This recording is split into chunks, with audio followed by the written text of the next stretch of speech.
जय हिंद। आज मैं क्लास 12 के अध्याय 2 उसने कहा था कहानी पढ़ाऊंगा। इससे पहले मैंने बातचीत चैप्टर पढ़ाया, उसको भी आप देख लीजिएगा वीडियो। इसके बाद मैं पढ़ाऊंगा संपूर्ण क्रांति जयप्रकाश नारायण का, वह भी बहुत अच्छे तरह से पढ़ाऊंगा जिस तरह से मैंने बातचीत और उसने कहा था कहानी पढ़ाऊंगा। तो इसको दो भाग में बांटूंगा, एक भाग में लेखक परिचय और दूसरा भाग में सब्जेक्टिव क्वेश्चन आंसर। तो आप लोग जो है सब्जेक्टिव क्वेश्चन आंसर भी देख लीजिएगा। तो चलिए मैं अब इसको स्टार्ट करता हूँ। देखिए, जन्म मृत्यु का ये ट्रिक है। किसका ट्रिक है? जन्म मृत्यु का। ये मूल निवास स्थान का ट्रिक है और किसमें प्रोफेसर भी, ये सारे ही ट्रिक है। हमारा 7 वो ट्रिक है। तो बहुत आसानी से अभी समझ में आ जाएगा आपका ट्रिक, आपको ट्रिक याद आ जाएगा। देखिए, जन्म मृत्यु, इसका जन्म कब हुआ और मृत्यु कब हुआ, इसको बहुत ही आसानी से याद करते हैं। गुलेरी को फांसी की सजा आ गया था 12 सितंबर 1922 ईस्वी को। मान लीजिए कि चंद्रधर शर्मा गुलेरी को, जो गुलेरी का जो मृत्यु हुआ था उसमें उसको फांसी की सजा मिला था। तो कितना को मिला था? 12 सितंबर 1922 ईस्वी को। तो 12 सितंबर 1922 ईस्वी को इसका क्या हो गया? मृत्यु। बहुत आसानी से याद हो गया। अब देखिए उसका जन्म कब हुआ। गुलेरी जी को फांसी की सजा, तो सजा से हो जाएगा आपका 7 जुलाई। से क्या हो जाएगा? 7 जुलाई। 7 जुलाई फांसी की सजा आ गया था। तो आ से क्या होगा? 1883। 1883। तो याद हो गया 7 जुलाई 1883 ईस्वी का इसका क्या हुआ था? जन्म हुआ था। और 12 सितंबर 1922 ईस्वी का इसका मृत्यु हो गया। अब देखिए वह मूल निवासी कहाँ का था और निवास स्थान यानी कहाँ पे रहता था। यानी मूल निवासी मतलब हुआ कि वह जन्म, उसका जन्म कहाँ पे हुआ था और रहता था कहाँ पे। रहता था मतलब जहाँ पे रहेगा वह निवास स्थान कहलाएगा। तो देखिए उसका ट्रिक है, जरा जरा गाना गाता था गुलेर नामक वृक्ष के नीचे हिमाचल प्रदेश में। कौन गाता था? तो चंद्रधर शर्मा गुलेरी। अब देखिए जरा जरा, जो से हो जाएगा आपका जरा जरा गाना आप लोग सुनेंगे, जैसे कहा था दिल चुराने लगे जरा जरा, यही गाना है। तो मान लीजिए कि जो से क्या हो जाएगा? जयपुर। जयपुर आपका हो जाएगा। और राज से क्या हो जाएगा? राजस्थान। इसका जन्म हुआ था जयपुर राजस्थान में। आप पहले इसी तरह से ट्रिक लिख लीजिएगा, उसके नीचे आप जो है ना ऑब्जेक्टिव दे करके जो भी लिखाते हैं वो लिख लीजिएगा। ट्रिक को देखिए, अगर ऑब्जेक्टिव याद जल्दी हो जाएगा आपको। आप कॉपी में इसी तरह से लिख लीजिएगा और हिंदी का एक अलग कॉपी ले लीजिएगा। और आपके एग्जाम से बहुत ही महत्वपूर्ण, ये हमारे जितने भी है ये सारे ऑब्जेक्टिव मैं क्लियर करता हूँ, साथ साथ लेखक परिचय पढ़ाता हूँ। तो चलिए, जरा जरा गाना गाता था कौन? चंद्रधर शर्मा गुलेरी। किस वृक्ष के नीचे? तो गुलेर नामक वृक्ष के नीचे। तो गुलेर नामक वृक्ष के नीचे गाता था। तो गुलेर उसका क्या था? गांव था। गुलेर में उसका क्या था? गांव था। तो उसका गांव कहाँ हुआ? गुलेर। तो जरा जरा गाना गाता था गुलेर नामक वृक्ष के नीचे। तो क्या आ गए यहाँ पे? तो यहाँ हुआ कांगड़ा। कांगड़ा जिला हुआ। कांगड़ा क्या हुआ? जिला हुआ। तो कहाँ पे? हिमाचल प्रदेश में।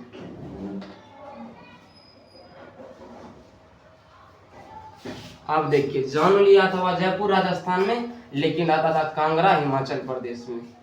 गुलेर नामक गांव में, कांगड़ा हिमाचल प्रदेश में उसका निवास स्थान था चंद्रधर शर्मा गुलेरी का। और जयपुर राजस्थान में उसका जन्म हुआ। तो आप इसी तरह ऑब्जेक्टिव लिख लीजिएगा कि चंद्रधर शर्मा गुलेरी का जो है मूल निवास है जयपुर राजस्थान के। नीचे में ऑब्जेक्टिव दे करके लिख लीजिएगा, पहले ट्रिक लिख लीजिएगा इस तरह से साफ सुथरा। उसके बाद मूल निवास कहाँ था? निवास स्थान था उसका हिमाचल उत्तर प्रदेश। अब देखिए प्रोफेसर था मनिंद्र चंद्र नंदी BHU का। कहाँ का था? सॉरी BHU का नहीं था, मनिंद्र चंद्र नंदी का एक था प्रोफेसर। कौन था? चंद्रधर शर्मा गुलेरी मनिंद्र चंद्र नंदी का क्या था? प्रोफेसर था। और उसने BHU का स्थापना किया है आपको मदन मोहन मालवीय जी। चलिए ये नहीं पूछेगा हमारे एग्जाम में। तो BHU बनारस हिंदू यूनिवर्सिटी। तो इसको पास करने के लिए सबसे पहले एंट्रेंस का एग्जाम देना पड़ता है। जैसे अगली बार CUCT में हमने भी फॉर्म भरा था एंट्रेंस एग्जाम के लिए। और बालकृष्ण भट्ट और चंद्रधर शर्मा गुलेरी ये भी एंट्रेंस का एग्जाम पास किया था। तो मेरा 60% आया था और 20% आता ना। जैसे मान लीजिए अपना लोग हमारा प्रतिशत निकलता है, लेकिन जब एंट्रेंस ईयर का एग्जाम तो परसेंटाइज और बड़े बड़े कंपटीशन के एग्जाम परसेंटाइज में, जिसमें नेगेटिव मार्किंग होता है, उसमें परसेंटाइज में मार्क निकाला जाता है। तो ये BHU का क्या था, कार्यवाहक प्रचार था, कार्यवाहक। और मनीन्द्र चंद्र नंदी का क्या था, प्रोफेसर था। इसको याद रख लीजिएगा, ऑब्जेक्टिव में आ जाएगा क्वेश्चन कि किस विद्यालय का जो है चंद्रधर शर्मा गुलेरी प्रोफेसर था। तो मनीन्द्र चंद्र नंदी का था, क्या था, प्रोफेसर था। अब देखिए इसका रचना क्या है, रचना का ट्रिक देखिए, चाहे वह इंटर, यहाँ पे लिख दिया ISC या ICOM, चाहे आर्ट्स पढ़ता है इंटर में, साइंस पढ़ता है, कॉमर्स पढ़ता है, सबको हिंदी पढ़ना पड़ेगा। तो सब उसने कहा था हिंदी पढ़ेगा, तो उसने कहा था पढ़ेगा, तो सब उसने कहा था पढ़ेगा। तो सब में आ जाएगा, स्व से हो जाएगा आपका सुखमय जीवन। क्या हो जाएगा, स्व से सुखमय जीवन। देखिए इसका रचना कितना आसानी से याद हो जाएगा। और ब से हो जाएगा आपको बुद्धू का कांटा। क्या हो जाएगा, बुद्धू का कांटा। आपको अच्छा से दिखाई नहीं देता होगा तो आप दिगंत भाग 2 में देख लीजिएगा और लिख लीजिएगा बुद्धू का कांटा। ये तो है, ये दोनों प्रकाशित हुआ था 1911 ईस्वी में। कब हुआ था, 1911 ईस्वी में दोनों प्रकाशित थे। लेकिन उसने कहा था कहानी कितना समय प्रकाशित हुआ था, 1915 ईस्वी में।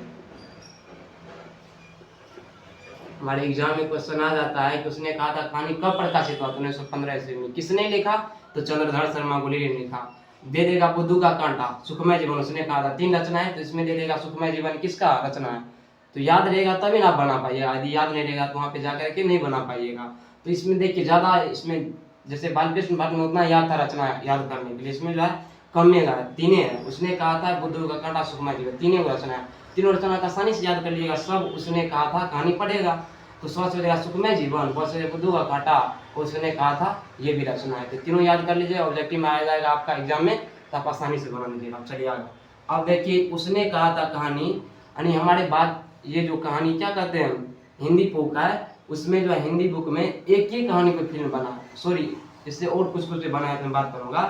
तो इसने उसने कहा था कहानी पे क्या है, फिल्म बनाया, जो बनाया विमल राय। उसने कहा था कहानी पूछ देगा ऑब्जेक्टिव में, किसने फिल्म बनाया, तो विमल राय ने। प्रसिद्ध फिल्मकार विमल राय ने क्या बनाया, फिल्म बनाया, उसने कहा था कहानी पे।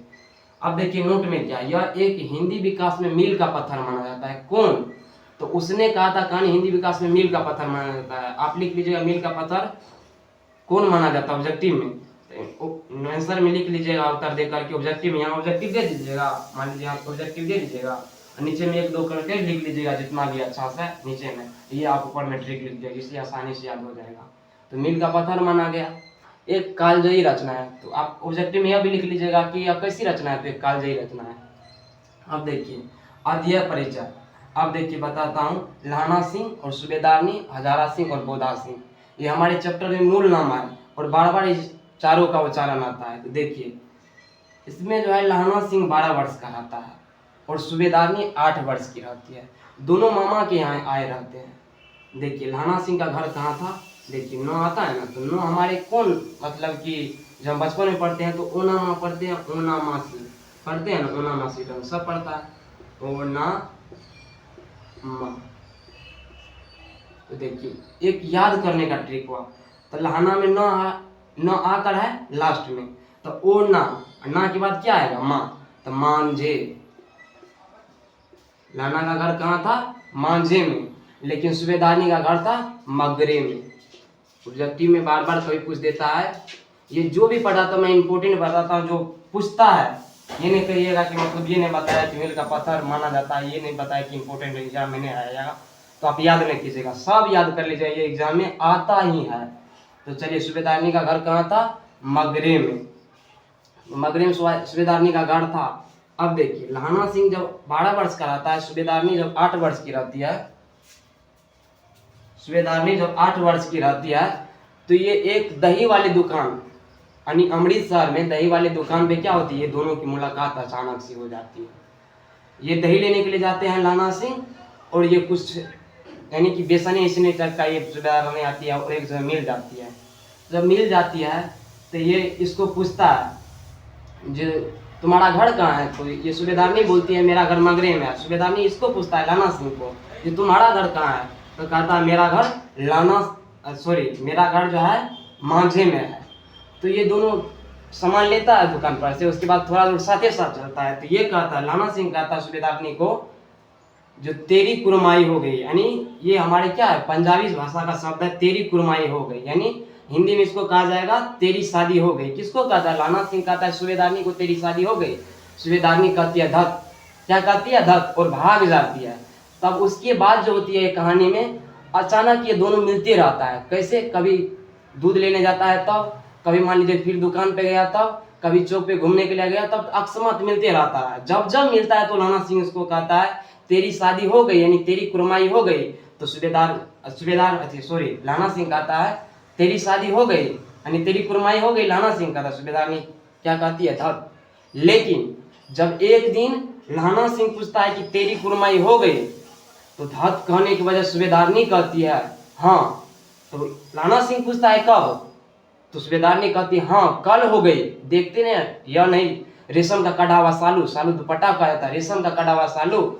लाना सिंह का दिल टूट जाता है और उसके बाद लाना सिंह सूबेदारनी से नहीं मिलता। उसके बाद प्रथम विश्व युद्ध, जब 1914 ईस्वी से 1918 ईस्वी तक हमारा विश्व युद्ध चला था, तो प्रथम विश्व युद्ध के मोर्चे पर जब युद्ध लड़ने के लिए जाता है, यानी 12 दूना 24, यानी 25 वर्ष में, जब क्या कहता है 12 वर्ष इसका है ना, तो जब लाना सिंह युद्ध पे जाता है उस वर्ष उसका उम्र क्या होता है?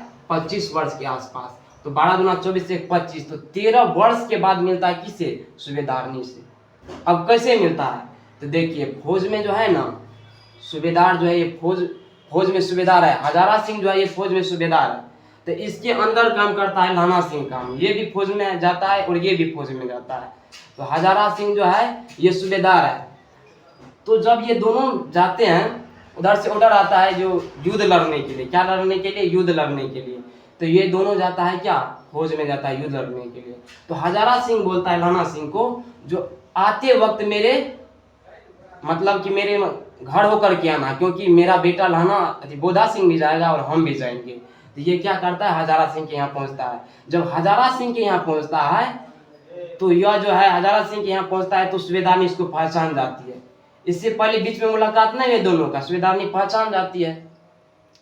तो सूबेदारनी हजारा सिंह को कहता है जी वह जो लाना सिंह, वह कौन है? तो कहता है लाना सिंह। तो कहता है वह लाना सिंह जो आया है उसको बोलिएगा कि एक बार सूबेदारनी तुम्हें बुलाया है, यानी घर के अंदर बुलाया है, मान लीजिए बात करने के लिए। तो हजारा सिंह कहता है लाना सिंह को, जो सूबेदारनी तुम्हें पहचानती है तो बुलाती है। तो सूबेदार जो लाना सिंह अचानक हो जाता है, मतलब कि एक अजीब सा फील होता है कि सूबेदारनी को हम कभी देखबे नहीं किए, वो हमको कैसे पहचानती है। लेकिन ये मिला था कौन? सूबेदारनी, वही सूबेदारनी है जो बचपन में मिला था, जिसको कहता था तेरी कुरमाई हो गई, इसका शादी हो गया था हजारे सिंह से।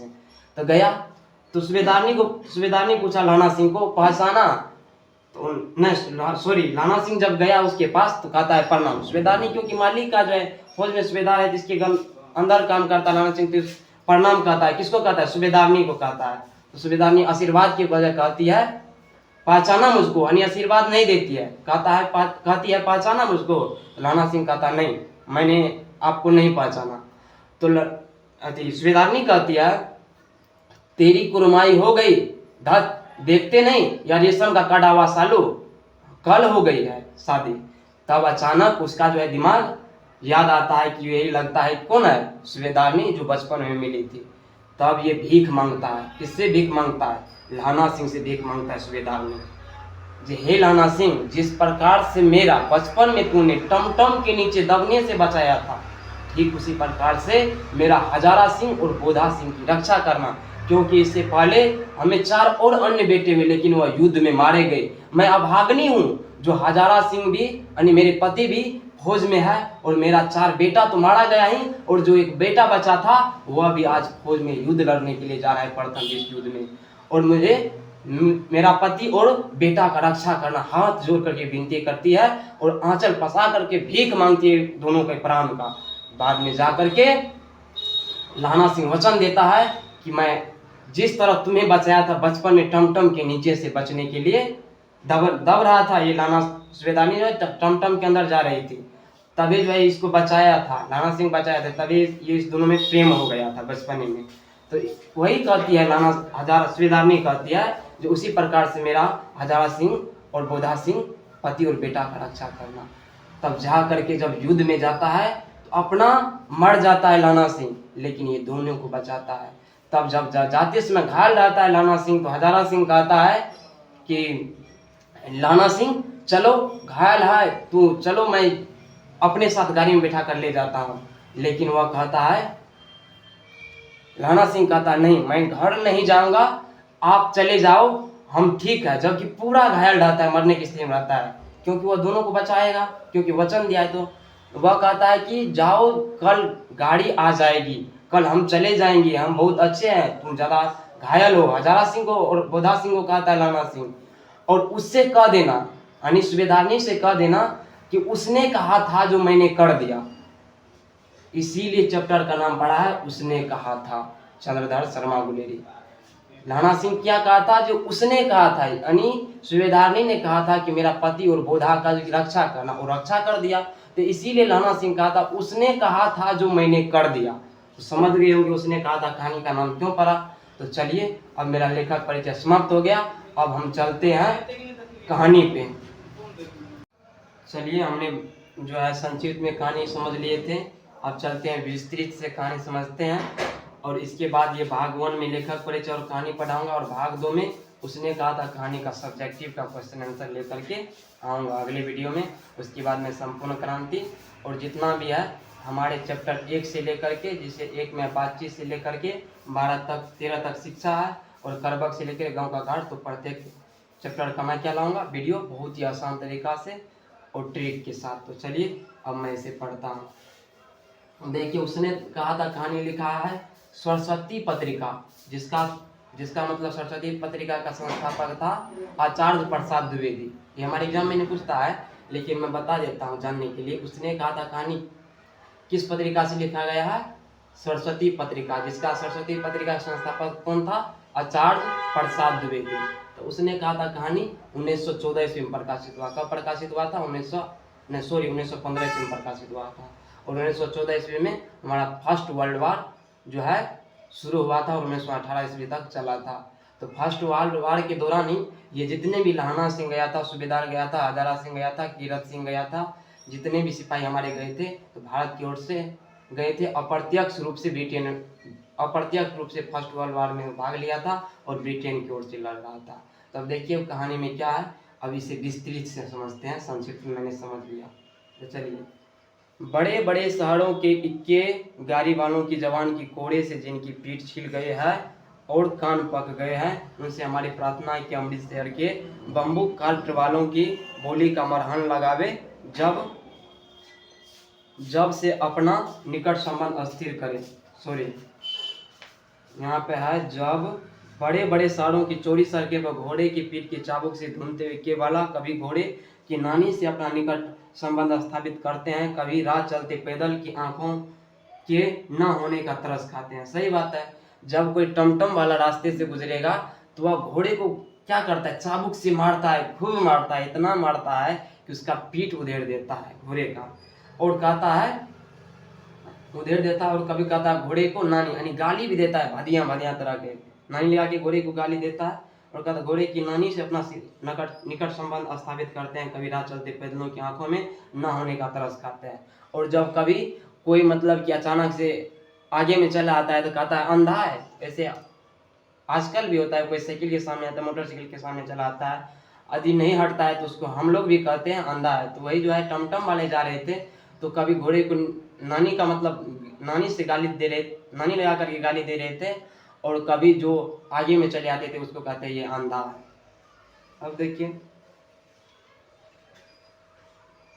कभी उनके पैरों की उंगलियों के पैरों से उनकी पैरों की उंगलियों के पोरों को थींक कर अपने को सताया हुआ बताते थे, और संसार भर की गलानी, निराशा और क्षोभ की अवतरण बने नाक की सीध चले जाते थे। तब अमृतसर में उनकी बिरादरी वाले तंग चक्कर गलियों में एक लड्डी वाले के ठाड़ कर सब्र समुद्र मरकर बचो खालसा, यानी जब गुस्सा उठ जाता था स्पीड से टमटम चलने लगता था। जब आदमी ज़्यादा चले आता था सामने में तो क्या करेगा, उस समय तो हॉर्न नहीं था तो हॉर्न दबा देता, उस समय चिल्लाता था बचो खालसा, ये पंजाबी भाषा का शब्द है, बचो खालसा, हटो भाई, भाई जी। कौन कहता है, टमटम वाला, ठाड़ो भाई जी, ठाड़ना भाई, आने दो लाला जी, हटो बच्चा, करते हुए सफेद फेंटो खच्चरों और बतकों, गन्ने और खोमचे और भाड़े वालों की जंगल में राख खेत है, राख खेत है। यानी बहुत सारे लोग आते थे उसको कहते थे हट जाओ मेरे सामने से। कौन कहता था, ये जो है टमटम वाले कहता था। रास्ता बिता रहा था अमृतसर में जो पंजाब में है, वहाँ पे कहता था क्या मजाल की जी और साहब बिना सुने किसी को हटना पड़े। कोई भी जो है जी और साहब जब तक नहीं कहता टमटम वाला तब तक कोई हटता नहीं था रास्ते से। यह बात नहीं है कि उनकी जीभ चलती ही नहीं, चलती है पर मीठी छुरी की तरह महीने मार करती है।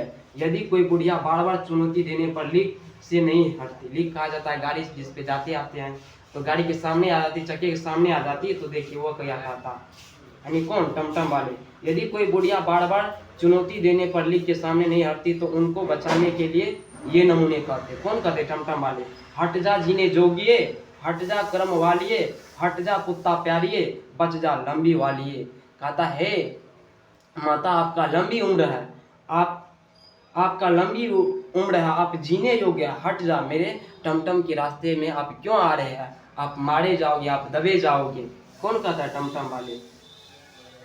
समीट में इसका अर्थ होता है तू जीने योग्य है, बता दिए तू भाग्य वाली है, पुत्रों को प्यारी है, लंबी उम्र वाली है, तेरे सामने है, तू क्यों पहिए के नीचे आना चाहती है, बच जा। कौन कहता है, ये सब टमटम वाला कहता है। ऐसे प्रभु कट वालों के बीच में होकर लड़का और लड़की चौक पर एक दुकान पर आ मिले।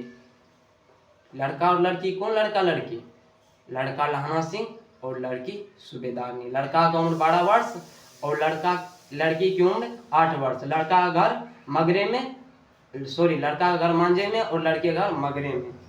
उसके बालों इसके ढीले सुनते से जान पड़ता है कि दोनों सिख है। यानी लड़की भी सिख थी और जो है लड़का वो दोनों भी सिख था। वह अपने मामा के यहाँ केस धोने के लिए दही लेने आया था। कौन, लाना सिंह अपने मामा दुकान पे आया था दही लेने के लिए, लेकिन आया था रहता था मामा के यहाँ। और यह रसोई घर के लिए बाड़ियाँ लेने के लिए आया था, बेसन लेने के लिए आया था दुकान पे। कौन, सूबेदार ने।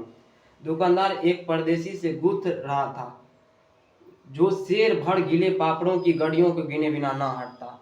यानी पापड़ गिना जा रहा था लेकिन हट नहीं रहा था। कौन, एक उस पे ग्राहक था, तो उसी में उलझा हुआ था दुकानदार।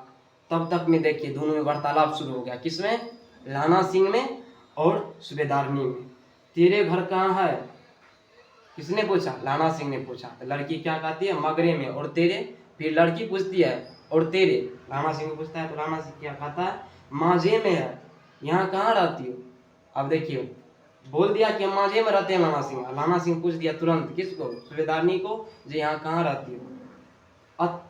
अतर सिंह के बैठक में।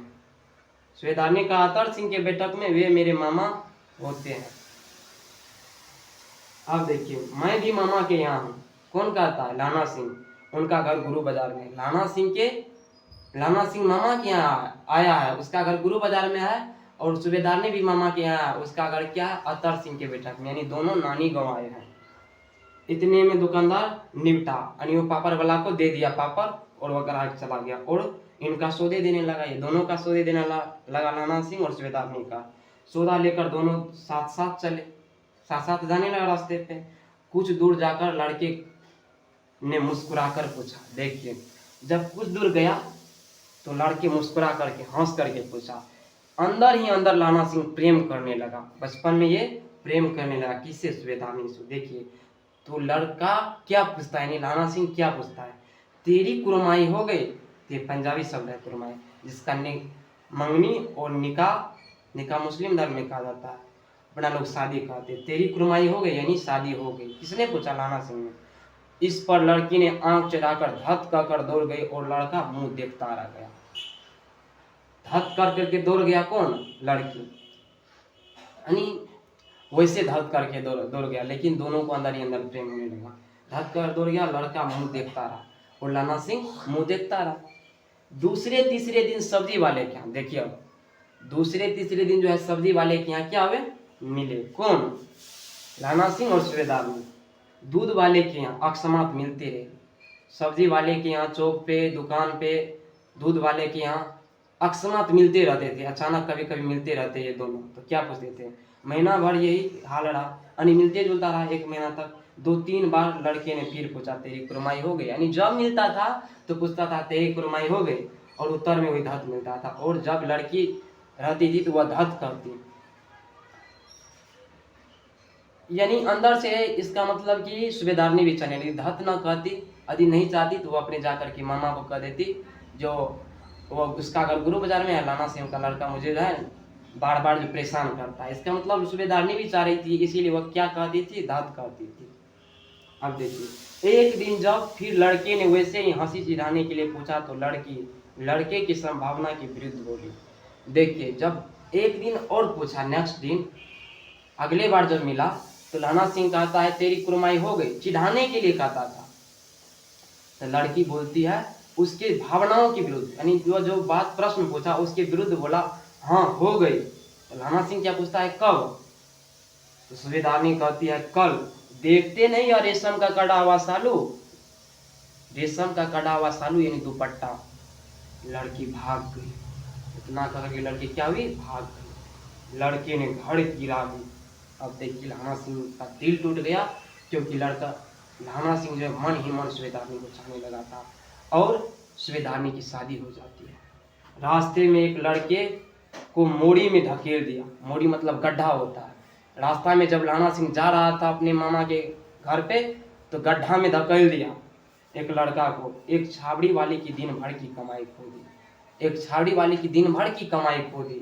एक कुत्ते को पत्थर मारा, एक कुत्ता को पत्थर मारा। क्यों मारा? क्योंकि दिल टूट गया था लाना सिंह का। और एक गोभी वाले के ठेले में दूध उड़ेल दिया, यानी दूध लेने के आया था, वहीं पे मिला था। तो जाते वक्त क्या क्या दूध न घर लेकर के जाकर के एक जो है गोभी वाला ठेला में उड़ेल दिया, यानी उछल दिया जिसको कहते हैं अपना में। सामने नहाकर आती हुई किसी वैष्णवी से टकराकर अंधे की उपाधि दी। कोई आ रही थी बूढ़ी माता, उससे टकरा गया जानबूझकर, और जब पूछा कि क्यों टकराया तो कहता है हम अंधे हैं। कौन? लाना सिंह। तब कहीं घर पहुंचा, इतना करते हुए तब घर पहुंचा। तो ये हमारा एक भाग खत्म हो गया। अब दूसरा भाग पे चलते हैं। दूसरा भाग में देखिए क्या है। एक भाग में ये परिचय था प्यार का, बचपन का प्यार का ये परिचय था। अब दूसरे भाग में युद्ध शुरू होता है। राम राम, यह भी कोई लड़ाई है, दिन रात खंडकों में बैठ हड्डियां अकड़ गई है। लुधियानों से 10 गुना ज्यादा, और मैं और बर्फ ऊपर से। यानी जब खंदक में बैठा हुआ था फ्रांस में हमारे भारतीय सैनिक, तो यहाँ पे क्या था, लुधियाना से भी ज्यादा 10 गुना क्या था, ठंड लगता था। पिंडलियों तक कीच में धसे हुए थे, यानी ये पेड़ के नीचे जो होते हैं जिसको अपना लोग घुट्टी बोलते हैं, वहां तक क्या धसे हुए थे। किसमें? खंदक में। गनीम कहीं दिखता ही नहीं। घंटे 2 घंटे कान के पर्दे फाड़ने वाली धमाके के साथ सारे खंदक हिल जाता है। यानी घंटे 2 घंटे पे इतना बड़ा बड़ा बम बरसता है कि सारी खंदक हिल जाता है, बड़े बड़े भूकंप आ जाती है खंदक में, और 100-100 गज धरती उछल पड़ती है। जब बड़े बड़े बम पड़ता है तो 100-100 गज क्या होती, धरती उछल जाती है।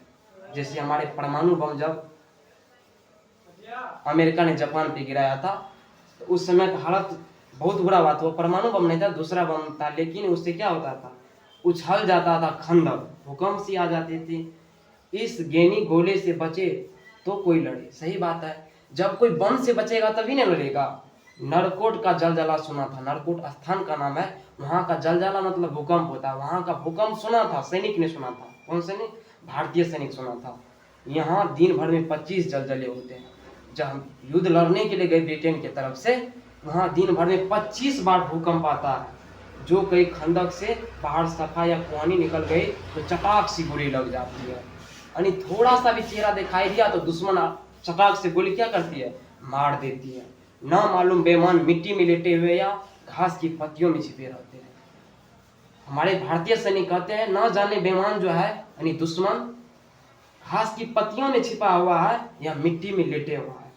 लाना सिंह और 3 दिन है, 4 दिन तो खंदक में बीत गए, परसों रिफिल आ जाएगी और फिर 7 दिन की छुट्टी हो जाएगी। अपने हाथों का चटका करेंगे, पेट भरकर खाकर सो जाएंगे। उसी फिरंगी के बागों में मखमल सी घास रहेगी। लाना सिंह और 3 दिन है। लाना सिंह कहता है कि और 3 दिन है युद्ध करने के लिए। 4 दिन तो खंदक में बीत गए, 4 तो खंदक में बीत गया, यानी 7 दिन का लड़ाई था। परसों रिफिल आ जाएगी और फिर 7 दिन का छुट्टी हो जाएगा। परसों उधर से रिफिल मतलब ऑर्डर हो जाएगा और 7 दिन को हम लोग का क्या हो जाएगा, छुट्टी आ जाएगा, छुट्टी हो जाएगा। लाना सिंह कहते हैं अपने हाथों झटका करेंगे और पेट भरकर खाकर सो जाएंगे। जब छुट्टी मिलेगा तो पेट भरकर खाकर क्या करेंगे, सो जाएंगे। उसी फिरंगी मैम के बागों में मखमल की सी हरी घास है। फिरंगी मैम, फिरंगी किसके लिए उपयोग होता है, अंग्रेज के लिए। तो ब्रिटेन की तरफ से भारतीय सैनिक लड़ाई कर रहा था, तो फिरंगी मैम उस समय जो ब्रिटेन का जो है महारानी विक्टोरिया जैसे है वहाँ पे प्रधान थी पहले ब्रिटेन में, तो कोई मैम होगी उस समय का, तो उसी कहता है फिरंगी मैम के बागों में मखमल सी हरी घास है, फल और दूध वर्षा कर देती है। लाख कहते हैं दाम नहीं लेते, कहती है तुम मेरे मुल्क हो, तुम राजा हो, मेरे मुल्क को बचाने आए हो। लाना सिंह कहता है कि छुट्टी हो जाएगी तो जाकर के खा के सोए रहेंगे और उसी मैम के जाकर के मखमल की सी हरी घास पे जाके सोए रहेंगे। फल और दूध की वर्षा होगी, फल और दूध काफी देंगे मैम पीने के लिए। लाख कहते हैं, लाना सिंह कहता है लाख कहते हैं मैम को, दाम ले लो, ये दूध और फल का दाम ले लो। लेकिन मैम कहती है ब्रिटेन की, नहीं, तुम राजा हो, मेरे मुल्क को बचाने आए हो। ब्रिटेन की तरफ से लड़ रहा था, तो मैम कहती है तुम राजा हो, मेरे मुल्क को बचाने आए हो। 4 दिन तक पलक नहीं झपी, 4 दिन तक सैनिक डटे पे डटे रहे। बिना फेरे घोड़ा बिगड़ता है और बिना लड़े सिपाही। सही बात है, बिना फेरे घोड़ा बिगड़ता और बिना लड़े सिपाही।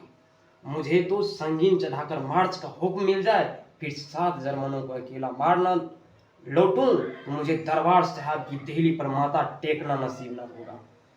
लाना सिंह कहता है कि मुझे ऑर्डर मिलना चाहिए युद्ध करने का। यदि 7 जर्मन को मैं अकेले नहीं गिरा दिया तो फिर मैं अपने भगवान के चरणों में शीश कभी नहीं जिंदगी में नवाऊंगा।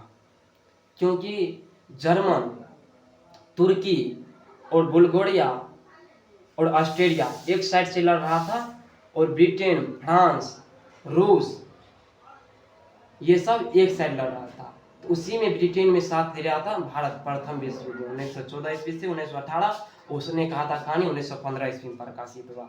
ये प्रथम विश्व युद्ध की कहानी है।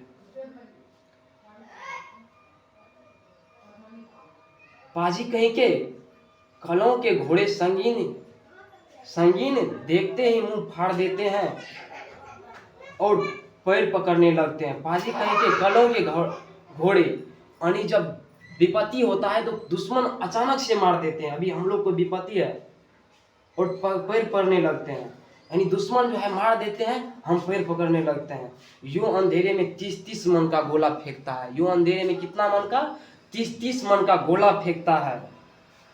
उस दिन धावा किया था, 4 मील तक जर्मन नहीं छोड़ा था। जब धावा मतलब युद्ध लड़ा था, जैसे अभी हाल फिलहाल में रूस और यूक्रेन का युद्ध हुआ था, ठीक उसी प्रकार से जब युद्ध हुआ था फर्स्ट वर्ल्ड वार, तो उसमें कहता है 4-4 मील का। यानी लाना सिंह को समझाता है सैनिक, भारतीय सैनिक, दिमाग नहीं ऐसा बात बोलता है। उस दिन धावा किया था जर्मन वालों ने, 4 मील तक एक जर्मन नहीं छोड़ा था और 4 मील तक जर्मन जो है खेदेड़ दिया था हम लोग को, ब्रिटेन वाले को और हम लोग को, भारतीय को। पीछे जनरल हट जाने के लिए कमान दिया, नहीं तो हम लोग मर जाते। क्या कहता है, लाना सिंह को समझाता है भारतीय सैनिक। लाना सिंह भी भारतीय का, तो दूसरा सिपाही उसको समझाता है, पीछे जनरल साहब ने हटने के लिए कह दिया। 4 मील दूर तक हम लोग को जर्मन सैनिक खदेड़ दिया था, नहीं तो उस दिन हम लोग मर जाते, नहीं तो सीधे बर्लिन पहुंच जाते। अब देखिए लाना सिंह क्या कहता है, नहीं तो सीधे बर्लिन पहुंच जाते, यानी जर्मन में बर्लिन नामक एक स्थान है। तो लाना सिंह कहता नहीं तो बर्लिन पहुंच जाते। क्यों?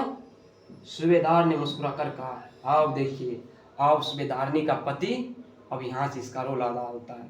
सूबेदार हजारा सिंह ने मुस्कुरा कर कहा, लड़ाई के मामले जमादार नायक से नहीं चलते, बड़े अफसर दूर की सोचते हैं, 300 मील का सामना है, एक तरफ बढ़ गए तो क्या होगा। समझाता है सूबेदार लहना सिंह को, जो लड़ाई बड़े अफसर की बात है, ये नायक क्या नहीं तो प्रेम से लड़ाई नहीं होते। बड़े अफसर दूर की सोचते हैं, 4 मील हम पीछे हट गए तो क्या हुआ, इसमें मेरा जान ही बचा, बचेंगे तो फिर युद्ध में उसको हरा सकते हैं। सूबेदार का लहना सिंह को समझा रहा है। सूबेदार जी सच है, लहना सिंह देखिए, सूबेदार जी सच है, लहना सिंह बोला। लहना सिंह कहा सूबेदार जी सच बात कर रहे हैं, पर क्या करे, हड्डियां में तो जाड़ा धंस गया है। लहना सिंह कहता है सूबेदार सच बोल रहा है, पर क्या करे, हड्डियां, जाड़ा में तो हड्डियां जल गया है। यानी युद्ध करने के लिए यहाँ पे ठंडा में खड़े हैं हम लोग, युद्ध कब स्टार्ट होगा, हम 7 जर्मन को मार के गिरा देंगे। ये कौन कहता है, लहना सिंह कहता है। हड्डियों में तो जाड़ा धंस गया है, सूरज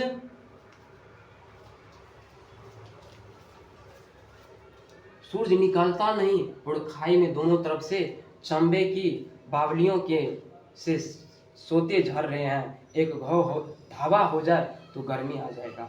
लहना सिंह कहता है सूरज निकलता नहीं है, और जो है पूरा ठंड लग रहा है, यदि एक बार युद्ध हो जाता ना, भयंकर हो युद्ध, तो हम लोग का शरीर जो है इसमें गर्मी आ जाता। लहना सिंह कह रहा है उद्यमी उठ सिगरी में कोले डाल। देखिए अब भारतीय सिपाही कहता है उद्यमी उठ सिगरी में कोले डाल। सिगरी किसको कहा जाता है, यहाँ पे सिगरी शब्द आया, जिसमें अपना लोग ठंड में जो है आग दे करके चौकी यार के नीचे रखते हैं, या क्या कहते हैं, ठंड से बचने के लिए उसको क्या कहते हैं, सेकते हैं आग को, उसी को सिगरी कहा जाता है। तो वहाँ पे भी सिगरी है, युद्ध में भी सिगरी है। उद्यमी उठ सिगरी में कोले डाल, यानी कोयला डाल। वजीरा तुम 4 जन बाल्टियों लेकर खाई का पानी बाहर फेंको, महासिंह शाम हो गई। जबकि वजीरा का कहता है लहना सिंह, जो तू 4 सिपाही बाल्टी ले लो और पानी फेंको खंदक में पानी था, और उस पानी के नीचे खड़ा था, ऊपर से ठंड लग रही थी, पैर तक धंसा हुआ था, इसीलिए कहता है बाल्टी लो और 4 सिपाही बाल्टी और पानी फेंको खंदक से। महासिंह शाम हो गई, खाई के दरवाजे पर पहरा भी बदल दिया, शाम भी हो गया। यह कहते हुए सूबेदार सारी खंदक में चक्कर लगाने लगे। इतना बात कह दिया, कहा कोयले डाल सिगरी में और 4 आदमी सिपाही लेकर के बाल्टी पानी फेंको, इतना कह दिया। और लहना सिंह जो खाई के चारों ओर देख रहा था कि दुश्मन कहीं से अटैक न कर दे, चारों ओर चक्कर लगाने लगे।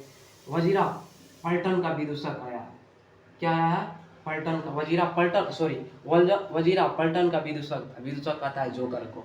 तो वजीरा जो है जोकर बनी करता था। मान लीजिए कोई दोस्ती है 5 को, उसमें कोई कमोडियल टाइप का होता है, तो सिपाही में कमोडियल टाइप का कौन था, वजीरा था। तो वजीरा पलटन का विदूषक था, यानी जोकर था।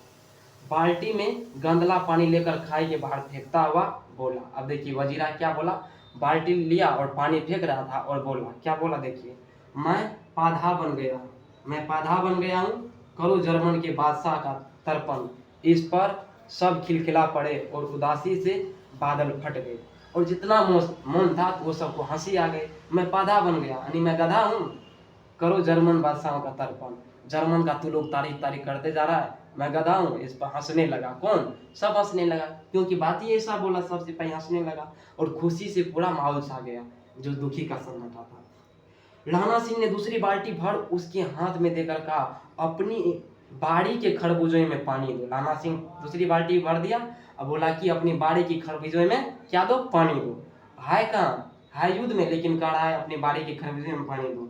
ऐसा खाद पानी पंजाब भर में नहीं मिलेगा। लहना सिंह क्या कहता है, ऐसा खाद पानी क्या होगा, पंजाब भर में नहीं मिलेगा। ये मजाक में कर रहा है लहना सिंह। हाँ वजीरा, हाँ देश क्या है, स्वर्ग है। मैं तो लड़ाई के बाद सरकार से 10 घुमा जमीन यहाँ मांग लूंगा और फलों के बूटे लगाऊंगा। वजीरा कहता है देश क्या है, स्वर्ग है, और मैं सरकार से लड़ाई के बाद यहाँ 10 घुमा जमीन ले लूंगा और यहाँ फल और बूटे लगाऊंगा। कौन कहता है, वजीरा कहता है। लाड़ी हाड़ों को भी यहाँ बुला लोगे, या वही दूध वाली पिलाने वाली फिरेंगी में। अब देखिए, अब कहते हैं अपने लाड़ी हाड़ों के यानी पत्नी को भी बुला लेंगे, और या तो वही दूध पिलाने वाली फिरंगी मैम, वही जो दूध पिलाती थी, फल खिलाती थी कौन? अंग्रेज की महिला। तो उसी को बुला लेंगे। कौन कहता है? वजीरा कहता है। लहना कहता है चुप कर, यहाँ वालों का शर्म नहीं। कहता तुझे शर्म नहीं लगता ऐसा बात बोलता है? लहना सिंह कहता है किसको? वजीरा को। देश देश की चाल है, आज तक मैं उसे समझा न सका कि सिख तंबाकू नहीं पीते हैं।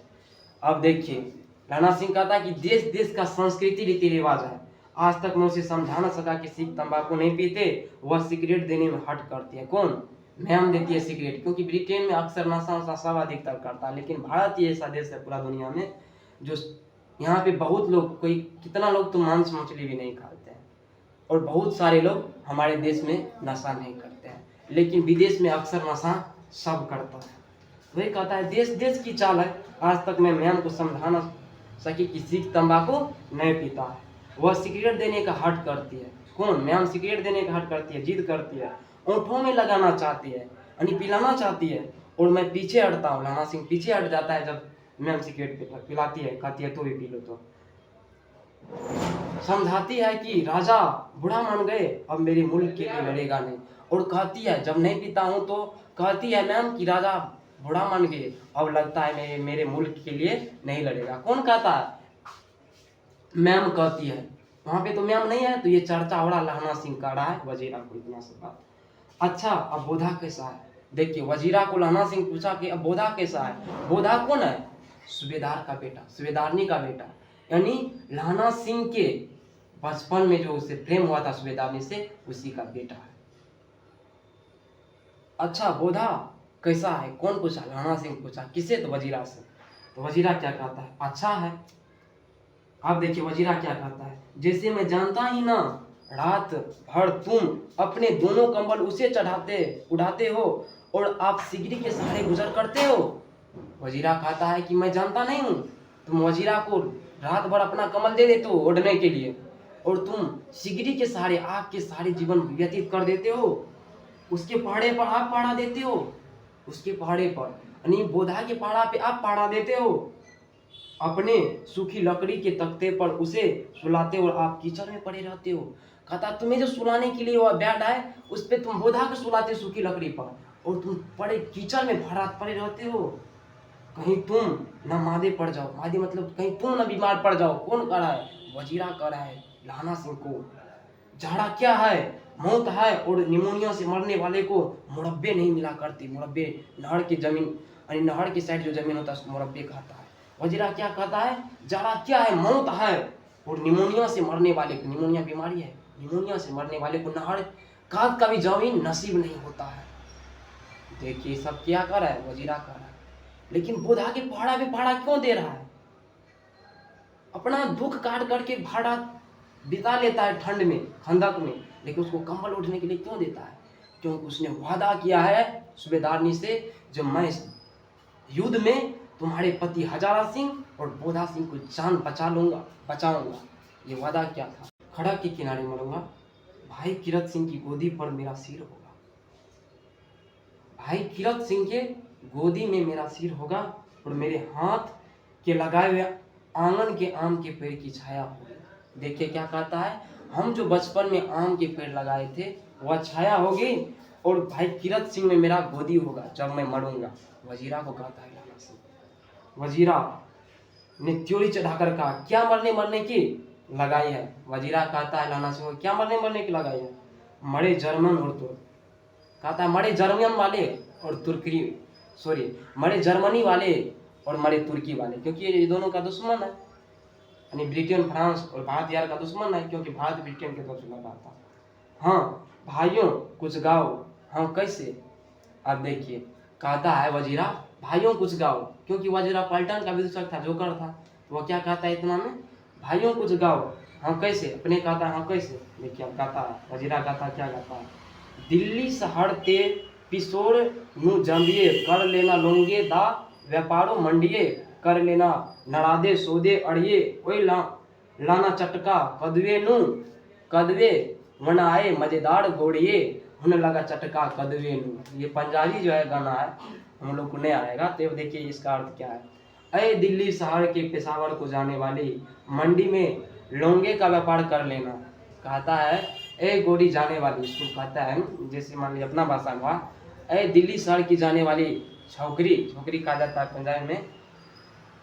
मंडी में लोगों के व्यापार कर लेना, कहता है मंडी जो इस रास्ते से तो जा रहे जितना लोग है उसका क्या कर लेना, व्यापार कर लेना, नाड़े का सौदे भी कर लेना।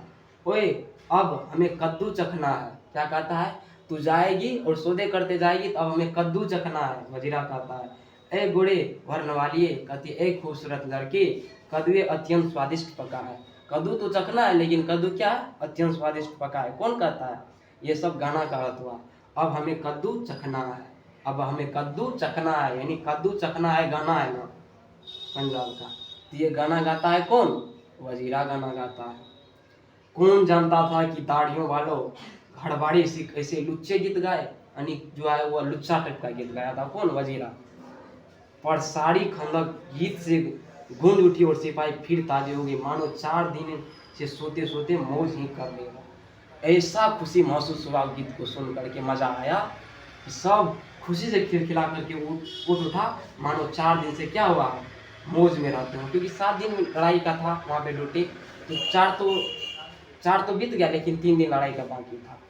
अब देखिए हमारा ये भाग 2 भी समाप्त हो गया। अब भाग 3 में क्या है, अब भाग 3 में युद्ध की लड़ाई है।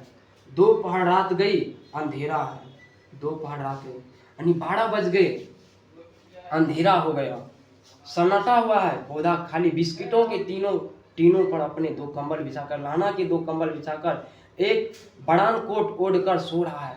बोधा जो है लाना सिंह का भी 2 कंबल बिछाकर नीचे, और बोधा अपना भी कंबल बिछा करके ऊपर से, और एक कोट पहन करके सो रहा है। बोधा सिंह कौन, हजारा सिंह का बेटा, सूबेदारनी का बेटा। लाना सिंह पहाड़े पर खड़ा हुआ, एक आंख खाई के मुंह पर और एक बोधा सिंह के दुबले शरीर पर। एक आंख जो है खाई पर है जो दुश्मन न कहीं अटैक कर दे, और दूसरा आंख उसके किस पे है, बोधा सिंह पे। बोधा सिंह कड़ा है, बोधा सिंह चिल्ला है। अब देखिए क्यों चिल्लाया, क्यों बोधा भाई क्या हुआ, लाना सिंह पूछता है क्यों बोधा भाई क्या हुआ, पानी पिला दो। कौन कहता है, बोधा सिंह कहता है। लाना सिंह ने कटोरे उसके मुंह से लगाकर पूछा, कहो कैसे हो। पानी पीकर बोधा बोला, कपनी छूट रही है, रोम रोम में तार दौड़ रहे हैं, दांत बज रहा है, दांत किटकिटाने लगता है जब ठंड लगता है। बोधा को ठंड लगने लगा, दांत किटकिटा रहा है, कपनी छूट रही। अब इससे कल्पना कर सकते हैं कि जब बोधा को इतना 2 कंबल नीचे 2 कंबल ऊपर और एक कोट पहन करके जब इसको ठंड लग सकता है, तो लाना सिंह को कितना ठंड लगता होगा। लेकिन उसने वचन दिया है सूबेदारनी को, जब मैं तेरे पति और बेटा को बचा करके लाऊंगा, इसीलिए इतना परेशानी उठा रहा है युद्ध के मैदान में। अच्छा मेरी जर्सी पहन लो, जर्सी कहते हैं ट्रोजर को। लाना सिंह क्या कहता है, अच्छा मेरी जर्सी पहन लो। एक जर्सी के सहारे वह क्या था, पहरा दे रहा था पहन करके। अब देखिए अपना जर्सी भी उतार करके बोधा को दे रहा है। अब बोधा क्या कहता, और तुम, बोधा कहता है लाना सिंह को, और तुम क्या पहनोगे। मेरे पास सिगरी है और मुझे गर्मी लगती है। कहते हैं मेरे पास आग सेकने वाली सिगरी है और मुझे गर्मी लगती है। अब देखिए उसको क्यों गर्मी लगेगा, नहीं ये झूठ बात है, वो बहाना बना रहा है क्योंकि बोधा न मर जाए ठंड से, इसीलिए वह उसको बचाना चाहता है। पसीना आ रहा है, लाना सिंह कहता है इतना गर्मी लग रहा है हमको जो पसीना आ रहा है। ना मैं नहीं पहनता, 4 दिन से तुम मेरे लिए बहुत किए हो। कौन कहता है, बोधा सिंह कहता है कि 4 दिन से मेरे लिए तुम बहुत किए हो, मैं नहीं पहनूंगा। हाँ याद आई।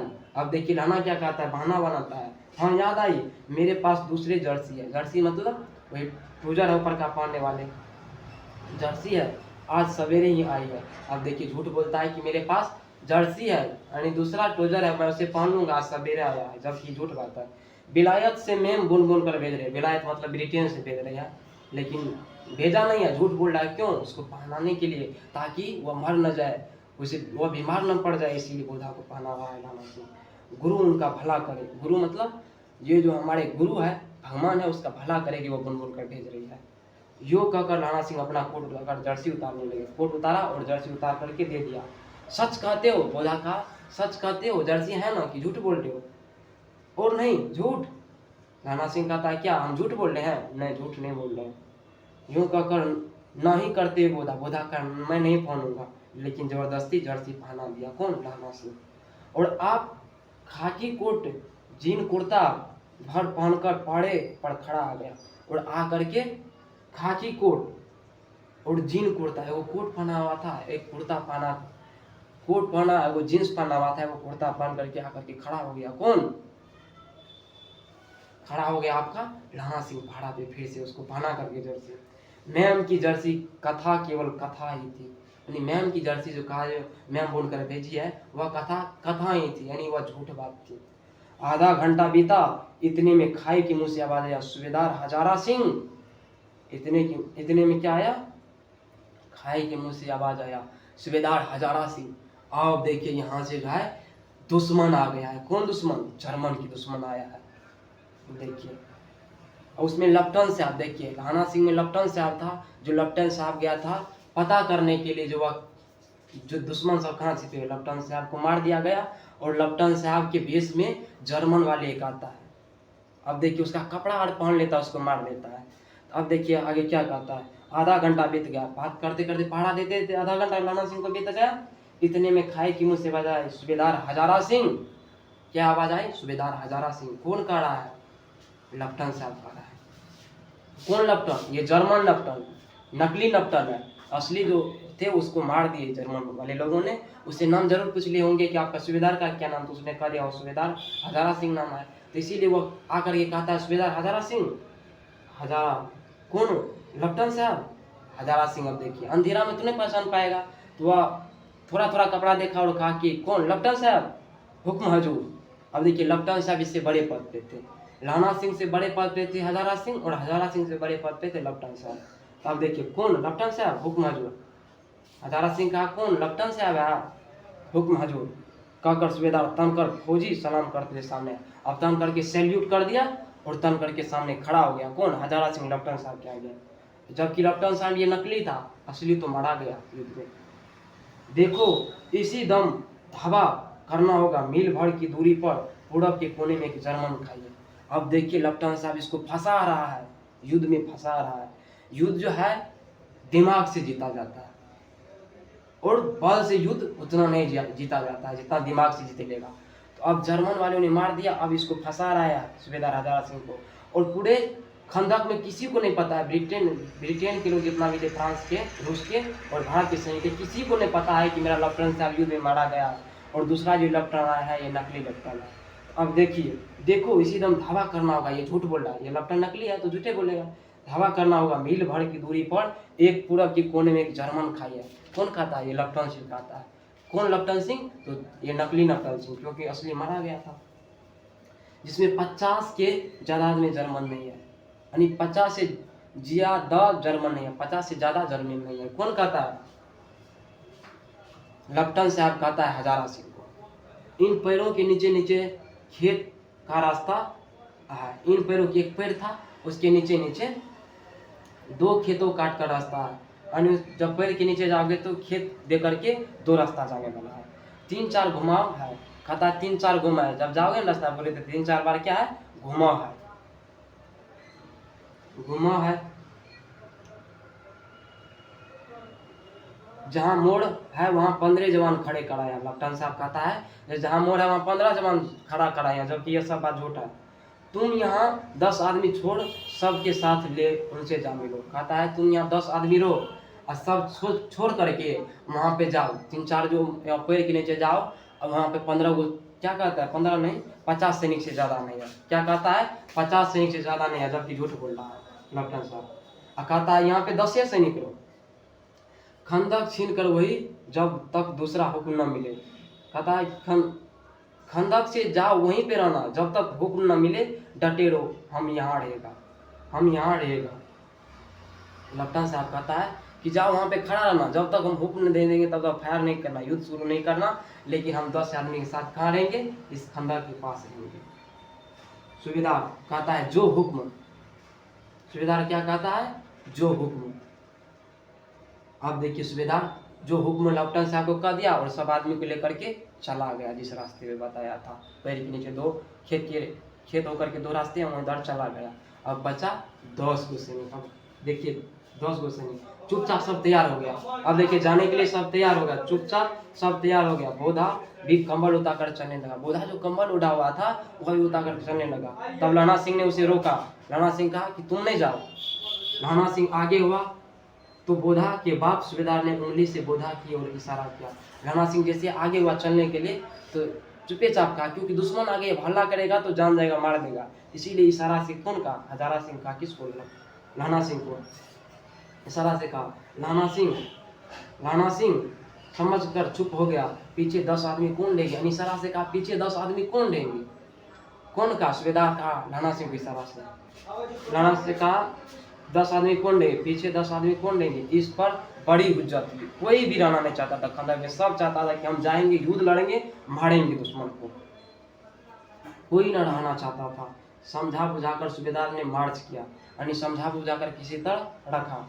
लेफ्टिनेंट साहब लाना सिंह के सिगरी के पास मुंह फेरकर खड़े हो गए। अब देखिए नकली लेफ्टिनेंट साहब जो है यह क्या हो गया? सिगरी के पास, यानी जहाँ जिसपे आग सेका जाता था वहाँ आकर के खड़े हो गया। कौन? लेफ्टिनेंट साहब। 10 मिनट बाद उन्होंने लाना सिंह की ओर हाथ बढ़ाकर कहा, यानी लाना सिंह यहीं पे खंदके में है। तो लाना सिंह के 10 मिनट बाद हाथ बढ़ाया और कहता है लो तुम भी पियो। सिगरेट दे देता है। किसको? यानी कि लाना सिंह को।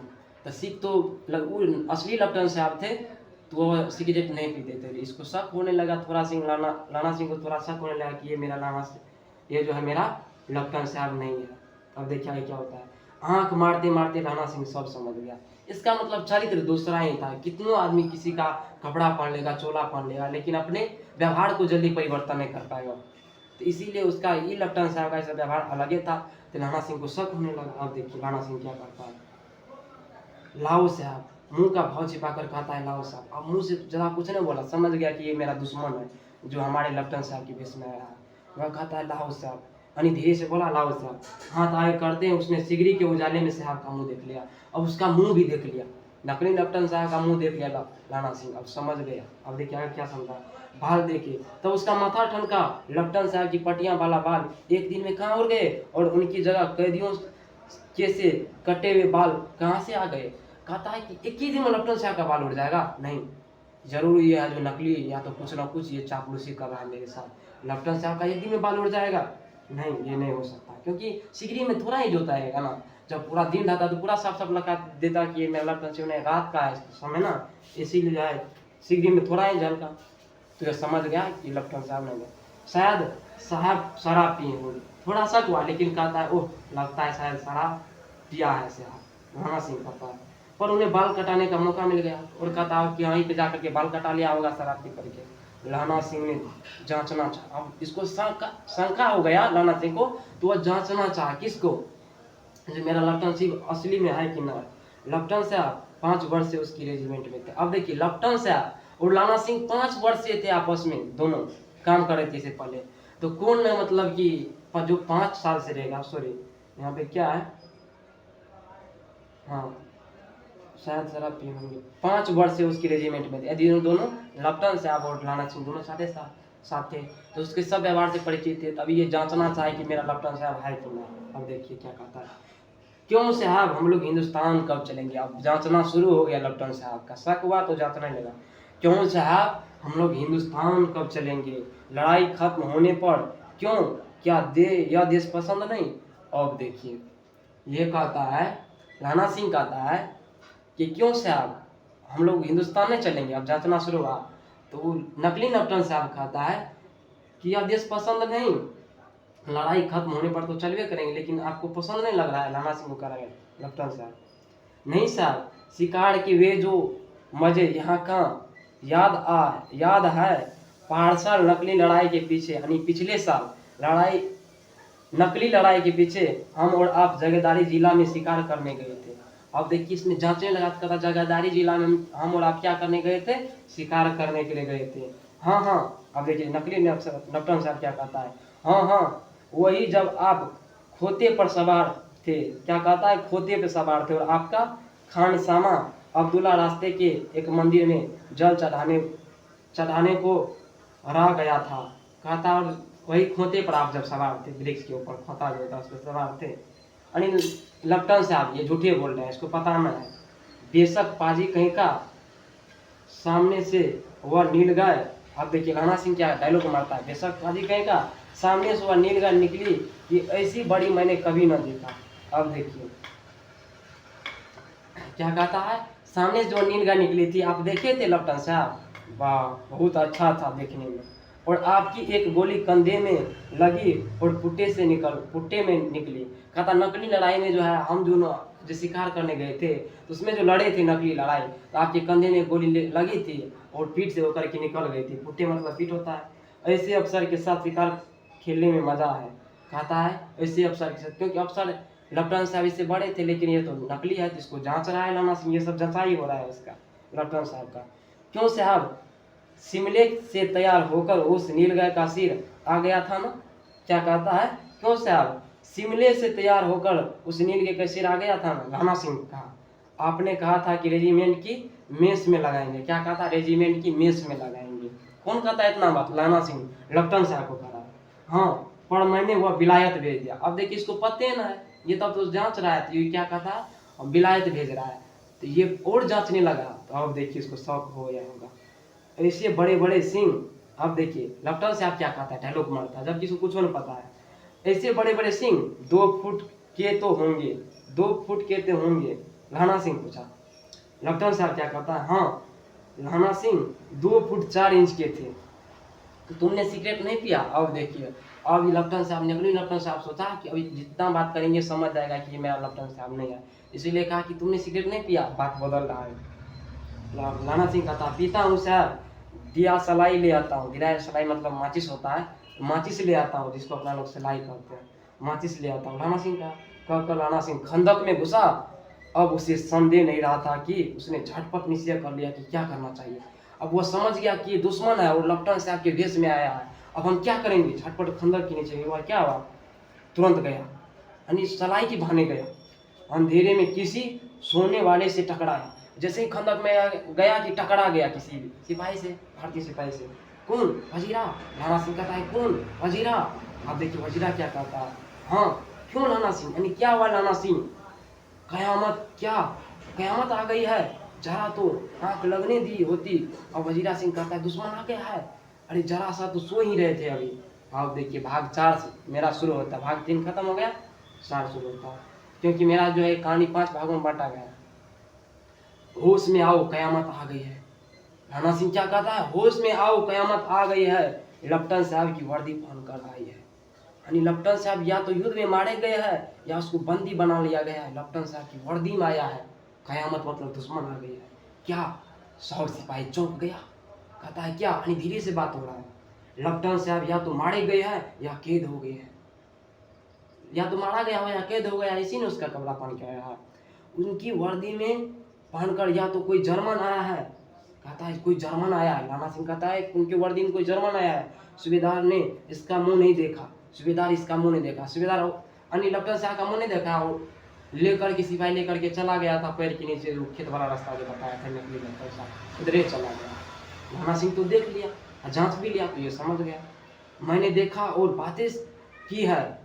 सुहाड़ साफ उर्दू बोलता है। कहता है वह जो है उर्दू बोलता है, यानी हिंदी बोलने के लिए नहीं आता है, पंजाबी बोलने के लिए नहीं आता है, लेकिन वह उर्दू बोलता है।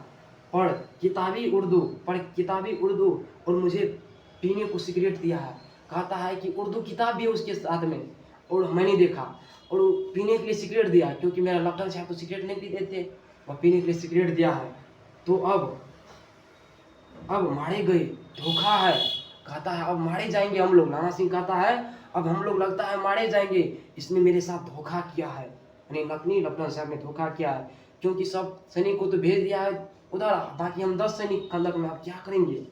सब ने सूबेदार कीचड़ में चक्कर काटते फिरेंगे, और यहाँ पर धावा होगा, उधर उन लोगों के खुले में धावा होगा, उठो एक काम करो। और राणा सिंह कहता है कि उधर भी सूबेदार को मारेंगे, इधर भी हम लोग 10 आदमी है, इधर भी हम लोग को मारेगा। राणा सिंह कहता है उठो वजीरा, एक काम करो, पलटन के पैरों के निशान देखते देखते दौड़ जाओ।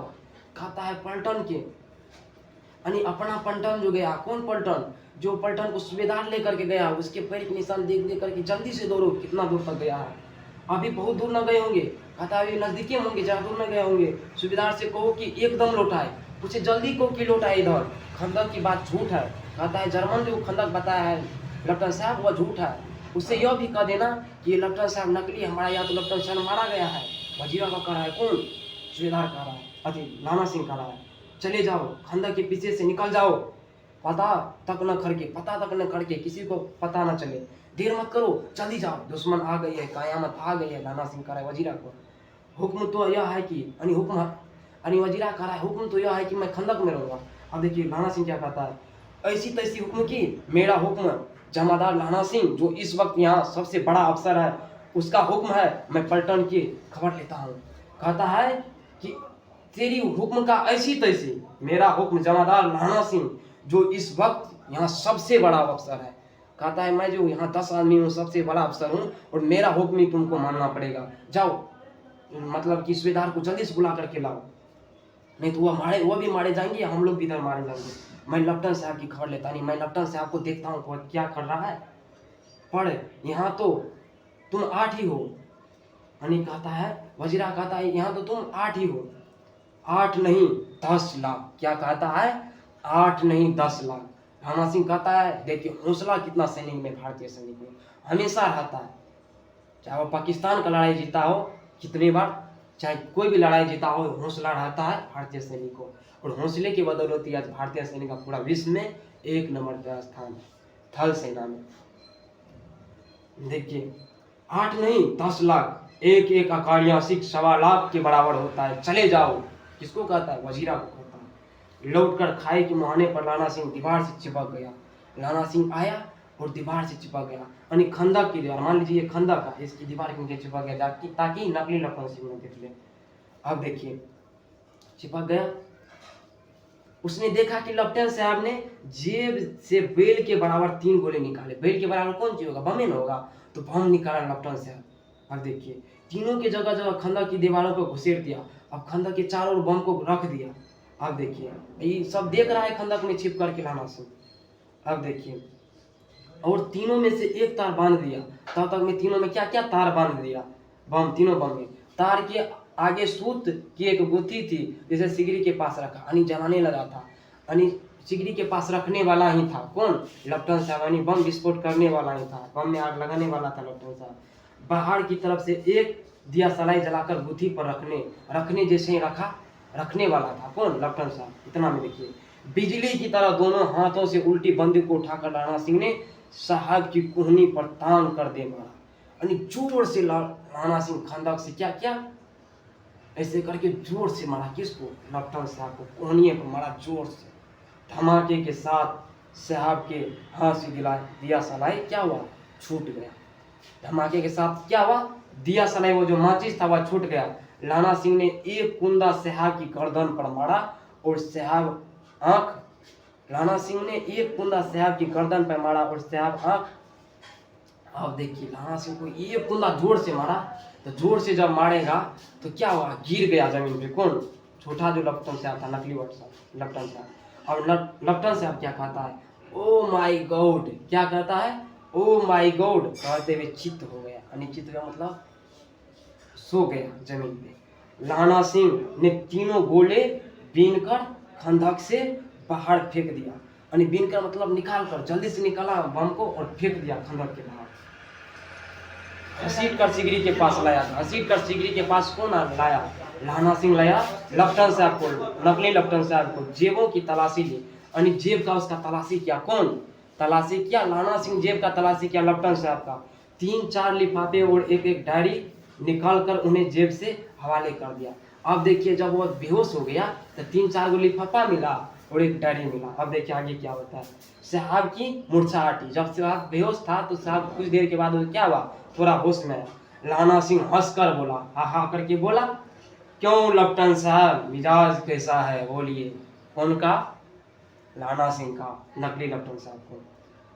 आज मैंने बहुत बात सीखी, यह भी सीखा कि सिख सिगरेट पीते हैं, यह भी सीखा कि जगाधारी जिले में नील गाय होती है और उन्हें 2 फुट 4 इंच की सींग होती है।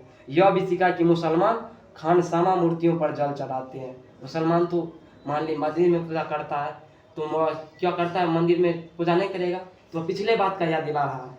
और लेफ्टिनेंट साहब खोते पर चढ़ते हैं। और क्या कहा? लेफ्टिनेंट साहब खोते पर चढ़ते हैं। पढ़ या तो कहो, ऐसी साफ उर्दू सीखी कहाँ से? लाना सिंह का रहा है, उसको थोड़ा सा होश आया तो। हमारे लेफ्टिनेंट साहब तो बिना डेम के 5 लफ्ज भी नहीं बोला करते हैं।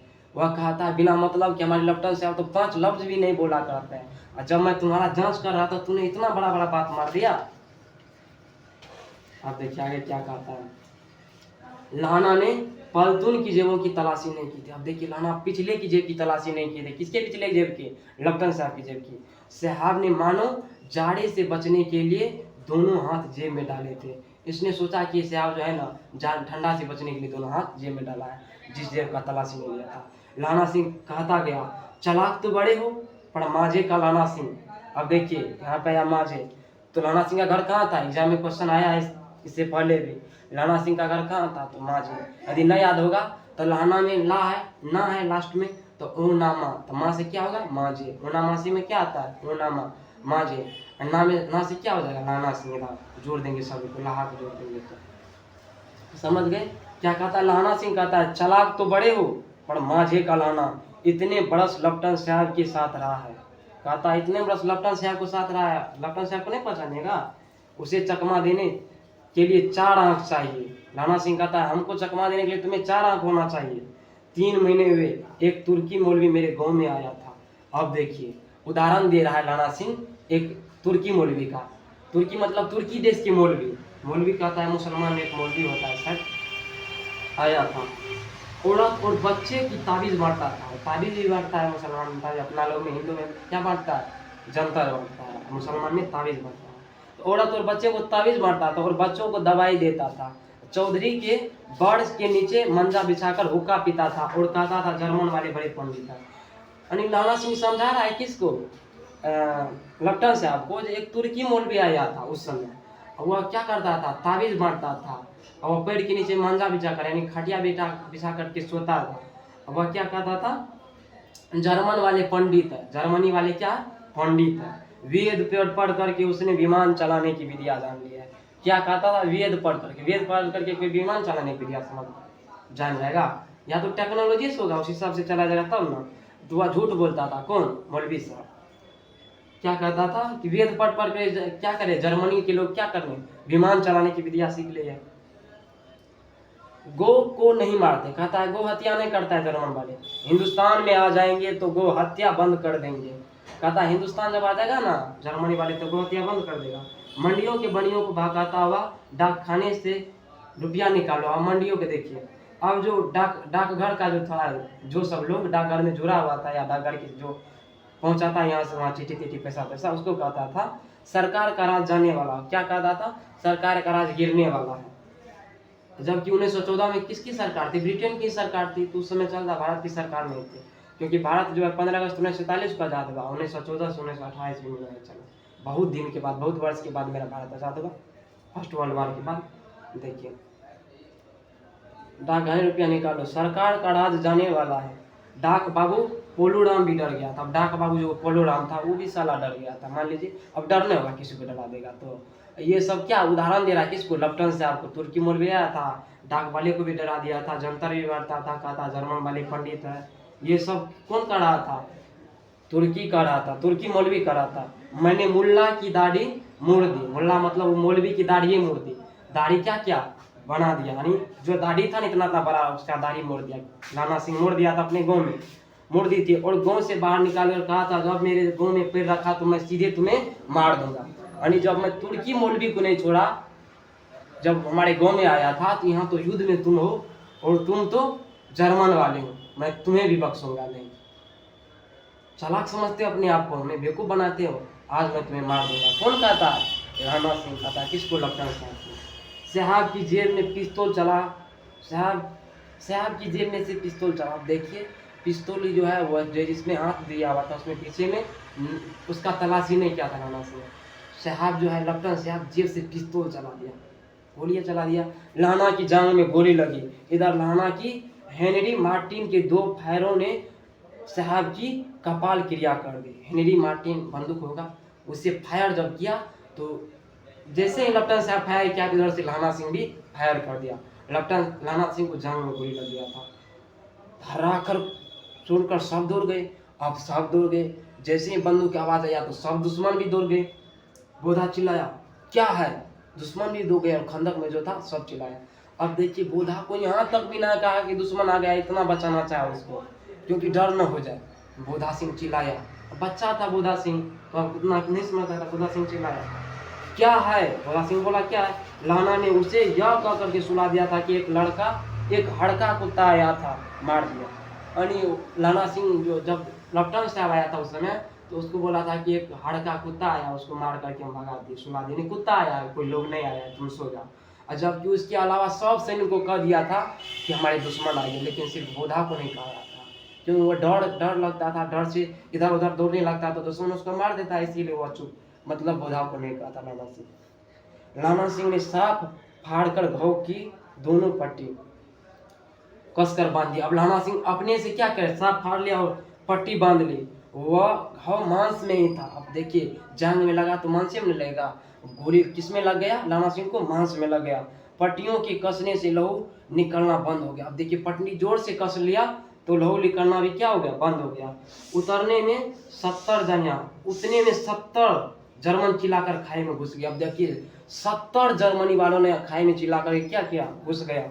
सिखों की बंदूकों की बाढ़ ने पहले घवे को रोका, दूसरे को रोका, यहाँ तो 8। लाना सिंह तक कर मार रहा था। वह खड़ा था और लेटे हुए थे और वे 70।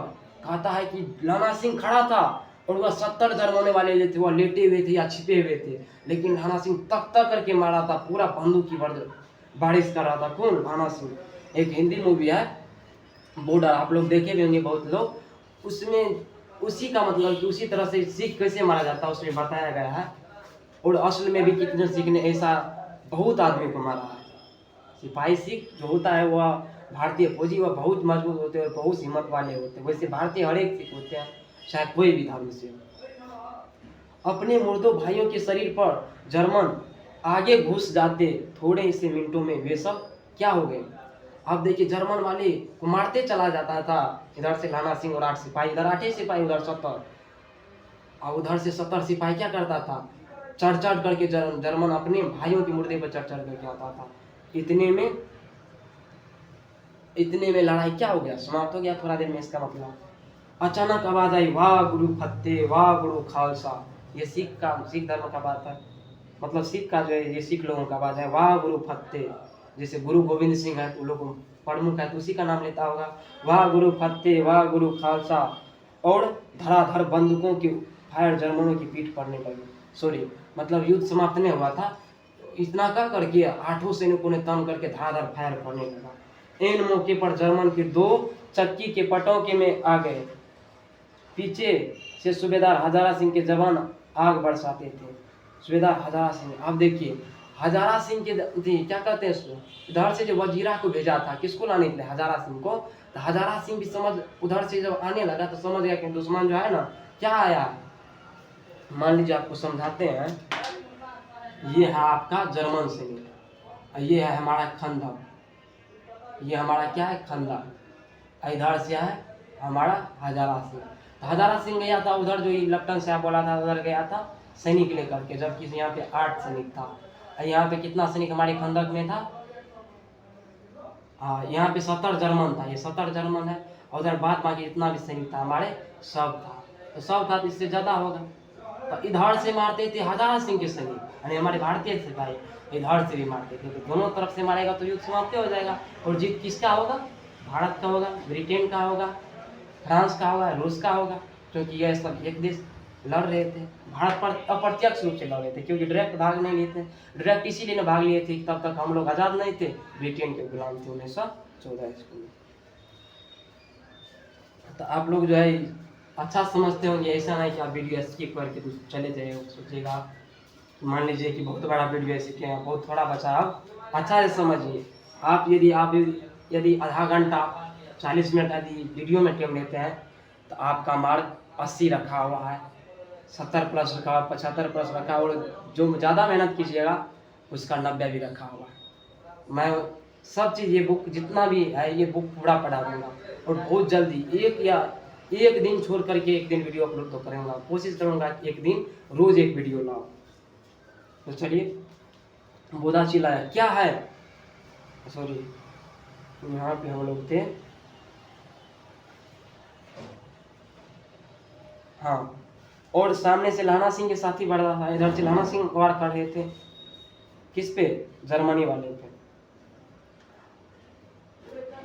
और उधर से हजारा सिंह मतलब बारिश कर रहे थे। एक किल करी और अकाल सिखों दी फौजी आए, अकाल सिखों दी फौजी आई, एक आवाज़ सुने आए कि सिखों के लिए क्या आया जाए, भारत की तरफ से फौजी की अजय अकाल की वजह से अकाल सिखों की फौज आई है। वाह गुरुजी फतेह, वाह गुरुजी दा खालसा, सत श्री अकाल पुरुष।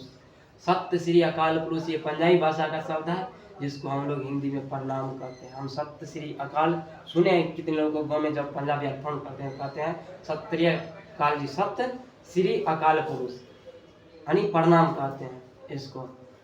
तो हम लोग जो है बिहार से है, तो हम लोग क्या कहते हैं सत श्री अकाल जी। यहाँ पे लिखा है सत श्री अकाल जी असली होता है, जबकि हम लोग कहते हैं सत श्री अकाल जी, इसको प्रणाम कहा जाता है। और लड़ाई खत्म हो गई, लड़ाई इतना में क्या हो गई, खत्म गई। 63 जर्मन या तो खेत रह गए, खेत रहने का मतलब युद्ध में मारा जाना। 63 जर्मन या तो युद्ध में मारे गए या कड़ा रहे थे, कड़ा मतलब घायल हो गए थे। सिखों में 15 के प्राण गए, सिख भी 15 आदमी मर गए थे। सूबेदार के दाहिने कंधे में गोली आड़ पार निकल गई थी। दहिना कंधा ये होता है, ये दहिना कंधा है, इसमें सूबेदार के दाहिने में कंधे में गोली आड़ पार निकल गया था। आड़ पार निकल जाता है तो बच जाता है, जबकि अटक जाता है शरीर में तो वह क्या होता है, मरने का उसका ज़्यादा संभावना हो जाता है। तो देखिए सूबेदार के दाहिने कंधे में गोली लग गया था। लाना सिंह की पसली में एक गोली और लगी थी। देखिए एक जंघा में तो गोली लग ही गया था और दूसरा पसली में गोली लग गया था। कब, जब लेफ्टिनेंट साहब ने फायर किया था तब ये लग गया था। उसने घाव को खंदक की गीली मिट्टी, अब खंदक में जो था, गड्ढा में जो था गीली मिट्टी पूरा लिया और बाकी साफ कसकर कमर बांध लपेट कर लिया। यानी जो कपड़ा था उससे बांध करके क्या कर लिया, घाव को मिट्टी लगा दिया और बांध करके जोर से बांध लिया। किसी को खबर ना हुई कि लाना की दूसरा घाव भारी घाव लगा है, और किसी को पता भी नहीं चला कि लाना सिंह को जो दूसरा गोली लगी वो बड़ा भारी घाव है, उससे मर भी सकता है। तो किसी को पता ना चला, सिर्फ एक ही घाव दिखाई देता था लाना सिंह का। लड़ाई के समय चांद निकल आया था, चांद मतलब इंजोरिया निकल आया था, ऐसा चांद जिसे प्रकाश के से संस्कृत कवियों ने दिया हुआ छई नामक सार्थक हो, और वह हवा चल रही हो कि जैसी बाणभट्ट की भाषा में दंत विनो प्रदेश कहलाती हो। बाणभट्ट एक पुस्तक का नाम है, उसी का वर्णन कुछ किया गया है। वजीरा कह रहा था कि कैसे मन भर फ्रांस की भूमि पर मेरे बूटों चिपक रहे थे। अब देखिए वजीरा, इसका मतलब जब फ्रांस में युद्ध लड़ रहा था, किसमें युद्ध लड़ रहा था, भारतीय सैनिक भी, ब्रिटेन सैनिक भी, रूस सैनिक भी, उधर से तुर्की वाले, ऑस्ट्रेलिया वाले और जर्मनी वाले और बुल्गारिया वाले उधर से युद्ध लड़ रहे थे। बहुत सारे देशों ने प्रथम विश्व युद्ध में भाग लिया था। तो वजीरा कह रहा था जब मैं जा रहा था तो बूट, सिपाही जूता नहीं पहनते, बूट पहनते हैं, और बूट जूता से थोड़ा हाइट मतलब ऊंचा होता है। फौजी को अक्सर देखते होंगे, मूवी यार में भी देखते होंगे कि बूट पहनता है। वजीरा कह रहा था कि कैसे मन भर फ्रांस की भूमि पे मेरा बूट चिपक रही थी जब मैं दौड़कर सूबेदार के पीछे गया था, यानी सूबेदार को बुलाने के लिए गया था दौड़कर। सूबेदार लाना सिंह से सारा हाल सुन और कागजात पाकर उसे तुरंत बुद्धि को सराह रहे थे और कह रहे थे कि तू न होता तो आज सब मारे जाते। सूबेदार कह रहा कि लाना सिंह यदि तुम नहीं रहता आज, तो आज हम सब भारतीय सिपाही के साथ साथ रूस के सिपाही, ब्रिटेन के सिपाही, ये सभी मारे जाते। ये युद्ध खत्म होने के बाद ये बातचीत चल रहा है। इस लड़ाई की आवाज़ 3 मील दूर और की खाई वाले ने सुन ली थी। अब देखिए अलग अलग खाई बना करके दुश्मन डालता है। तो इधर से जो था भारतीय सिपाही कहीं यहाँ पे था, वहाँ पे था, 3 मील जो दूर था वह पीछे खाई वाले सुन लिया था। उन्होंने पीछे से टेलीफोन कर दिया था, यानी खबर कर दिया था, फोन कर दिया था। वहाँ से झटपट 2 डॉक्टर और 2 बीमारी ढोने के लिए गाड़ी चली आई। यानी आवाज़ जैसे ही दूसरे खंदक वाले को पहुँच गया था तो उन्होंने फोन कर दिया कि भारतीय सिपाही लगता है कि लड़ रहा है जर्मन वाले सिपाहियों से, दुश्मन से लड़ रहा है, आप जो है जल्द से जल्द 1-2 जो है लाश को ढोने के लिए गाड़ी भेज दीजिए और 2 सिपाही के लिए जाने के लिए। जो कोई 1.5 घंटे के अंदर आ पहुंची, 1.5 घंटे में आ गया। यानी 1.5 घंटे के अंदर युद्ध समाप्त हो गया। इतना मतलब सिख ने इतना मतलब वार किया उस पे, दुश्मन पे। फील्ड अस्पताल नज़दीक था, फील्ड भी नज़दीक था और अस्पताल भी नज़दीक था। सुबह होते होते वहाँ सब पहुँच जाएंगे, सुबह होते होते क्या हो जाएंगे, वहाँ सब पहुँच जाएंगे। इसीलिए मामूली जांच में पट्टी बांधवानी चाहिए। कहता है तब तक तत्काल में सब पट्टी बांध लो, जिसको जो जो घायल है, जो मर गया उसको उठा करके गाड़ी पे दे दो। सूबेदार ने लाना सिंह की जंग में पट्टी बांधनी चाहिए। अब देखिए सूबेदार भी लाना सिंह की जंग में पट्टी बांधना चाहे, पर उसने यह करके टाल दिया कि थोड़ा घाव है, सवेर देखा जाएगा। देखिए लाना सिंह अंदाज कर ले कि थोड़ा घाव है, क्या है, सवेर में देखा जाएगा, सुबह होगा तो देखा जाएगा। बोधा जुआर में बड़ा रहा था, चिल्ला रहा था। बोधा सिंह को ठंड लग रहा था, वह गाड़ी में लिटाया गया। बोधा सिंह को लिटा दिया गाड़ी में। लाना को छोड़कर सूबेदार जाते नहीं थे। अब देखिए सूबेदार जब चलने लगा गाड़ी में बैठ करके, तो लाना को छोड़ करके नहीं जाते थे, क्योंकि उन्होंने सिपाही की जान के साथ साथ हजारा सिंह की जान और बोधा सिंह की जान उसने बचाई थी। इसीलिए और उससे पहले सूबेदार मानते भी थे लाना सिंह को, इसीलिए सूबेदार जो है लाना सिंह को छोड़ करके नहीं जाते थे। तो क्यों छोड़ रहा था, इसीलिए छोड़ रहा था कि गाड़ी 2 ही आया था। तो जब सब जाने लगा तो लाना सिंह को भी बोला जाने के। लाना सिंह ने कहा हम ज़्यादा घायल नहीं है, जो ज़्यादा घायल है उसको बैठा करके ले जाओ, हम सुबह में फिर गाड़ी भेज देना उधर से, हम चले जाएंगे। लाना सिंह का किसको, सूबेदार को। अब देखिए क्या कहता है, यह देख लाना ने कहा तुम बोधा की कसम, तुम्हें बोधा की कसम और सूबेदारनी की सौगंध है जो इस गाड़ी में न चले जाओ। लाना सिंह कहता है सूबेदार को, जो तुम्हें अपनी पत्नी की कसम और तुम्हारे बेटे का कसम है, इस गाड़ी में तुम नहीं गया बैठ करके तो। और तुम, सूबेदार पूछता है और तुम, लाना सिंह को कहता है जो और तुम क्या करोगे, मेरे लिए वहां पहुंचकर गाड़ी भेज देना, और जर्मन मुर्दों के लिए भी तो गाड़ी आती होंगी। कहता है दुश्मन देश जो है उसके लिए भी तो गाड़ी आती होंगी ना, मेरा हाल बुरा नहीं है। कहता है कि हम अच्छे हैं, हम मतलब कि हमको कुछ हुआ नहीं है। कौन कहता है, लाना सिंह कहता है, जबकि उसको घाव है, इतना बड़ा घाव कि वो घाव से मर भी जाता है, लेकिन वह सूबेदार को नहीं बताता है, बोधा को नहीं बताता है। और किसी वजीरा मेरे पास ही है। वजीरा क्या था, वजीरा क्या था, यानी वजीरा गाड़ी में बैठ के नहीं गया था, वह भी लाने सिंह के साथ में था। अच्छा पर बोधा गाड़ी पर लेट गया। अब बोधा को गाड़ी पे बैठा दिया गया, बोधा भी घायल हो गया था। भला आप भी चढ़ जाओ, सूबेदार कहता आप भी चढ़ जाइए। सुनिए तो सूबेदार ने कुछ चिट्ठी लिखा तो मेरा माथा टेकना लिख देना। अब देखिए समझिए भावनाएं की, समझिए कि लाना सिंह इतना घायल है और कहता है कि जब सूबेदारनी को चिट्ठी लिखेगा, यहाँ तो फ्रांस में, तो फ्रांस से चिट्ठी लिखेगा भारत में, तो उस यहाँ उस पर लिख देना मेरा माथा टेकना लिख देना, उसको मेरा प्रणाम लिख देना। किसको, सूबेदारनी को लिख देना। सूबेदार को कह रहा है लाना सिंह, लिखना कैसा, सूबेदार कहता है लिखना कैसा, साथ ही घर चलेंगे। कहता है हम लोग साथ ही घर चलेंगे, अपनी सूबेदारनी को तू ही कह देना। कहता है अपनी सूबेदारनी को तू कह देना। उसने क्या कहा था, कहता है कि अपनी सूबेदारनी को तू कह देना। उसने क्या कहा था, कौन कहता है, सूबेदार कहता है, इसीलिए उसने कहा था, कहानी कलम पड़ा है। अब आप गाड़ी पे चढ़ जाओ। अब क्या कहते हैं, अब आप गाड़ी पे चढ़ जाओ, मैंने जो कहा था वह लिख देना। सूबेदार किसी तरह घायल है, लेकिन हिम्मत बांध करके गाड़ी पे बिठा दिया सूबेदार को, और कहता है मैंने जो कहा था वह लिख देना, और यह भी कह देना गाड़ी के जाते ही लाना लेट गया। अब देखिए यह भी कह देना, यानी यह भी कह देना कि उसने कहा था जो मैंने कह दिया। जैसे ही गाड़ी थोड़ा दूर चला, वहां से निकला कि बेहोश हो गया। कौन, लाना सिंह। अब देखिए क्या होता है, गाड़ी के जाते ही लाना सिंह लेट गया। वजीरा पानी पिला दो, मेरा कमर खोल दो। उसने जो कमर पे बांधा था, पसली पे बंदूक लगा था, वो कहता है मेरा कमर खोल दो। किसको कहता है, वजीरा को लाना सिंह कहता है। दर्द हो रहा है, किसी को गोली लगा तो दर्द होगा ना, लाना सिंह को क्या हो रहा, दर्द हो रहा है। अब देखिए मेरा 4 भाग समाप्त हो गया, ये और लास्ट भाग है। इसके बाद मैं सब्जेक्टिव क्वेश्चन आंसर अगला वीडियो में लेकर के आऊँगा। ये पार्ट भाग में लेखक परिचय भाग 1 में, और कहानियाँ पार्ट भाग, यानी उसने कहा था भाग 2 में सब्जेक्टिव क्वेश्चन लेकर के आऊँगा, जिसमें 5 मार्क का और 2 मार्क का पूछता है।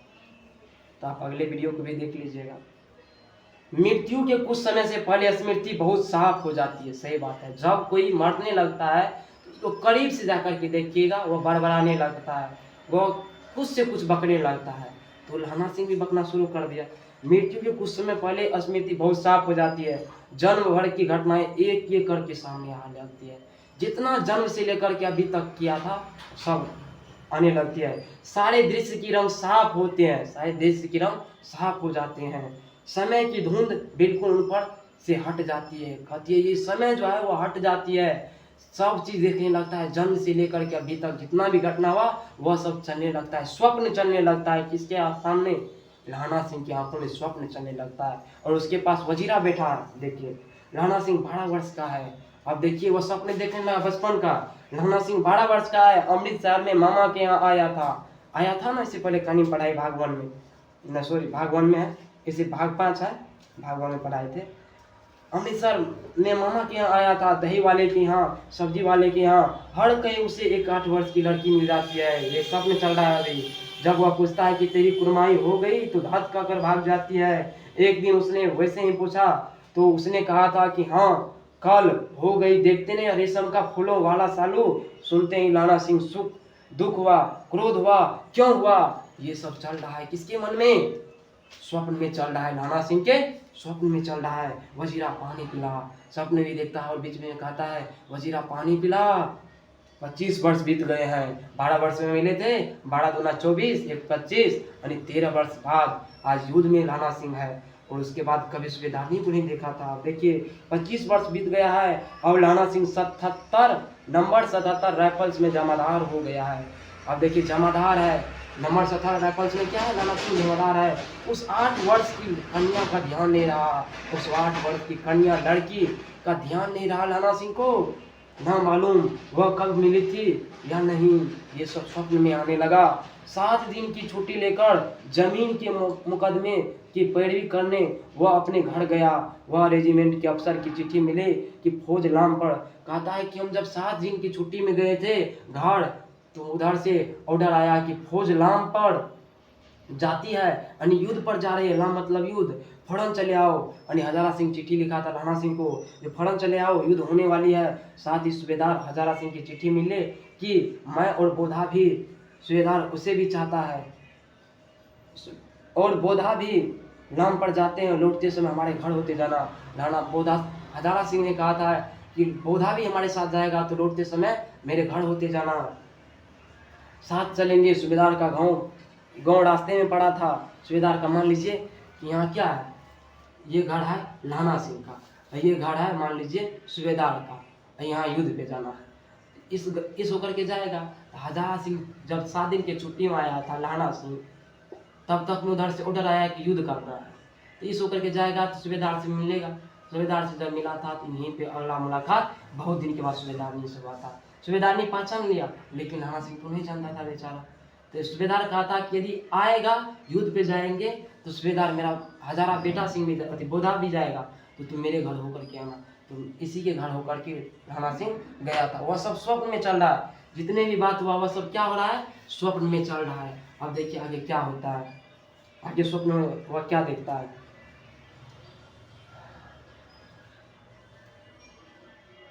सूबेदार का पांव रास्ते में पड़ा था। अब देखिए बोधा सिंह नाम पड़ जाते, लौटते समय हमारे घर गिर जाना, कह दिया था। साथ चलेंगे, सूबेदार का गांव रास्ते में पड़ता है, बता दिए कि रास्ते में पड़ता है।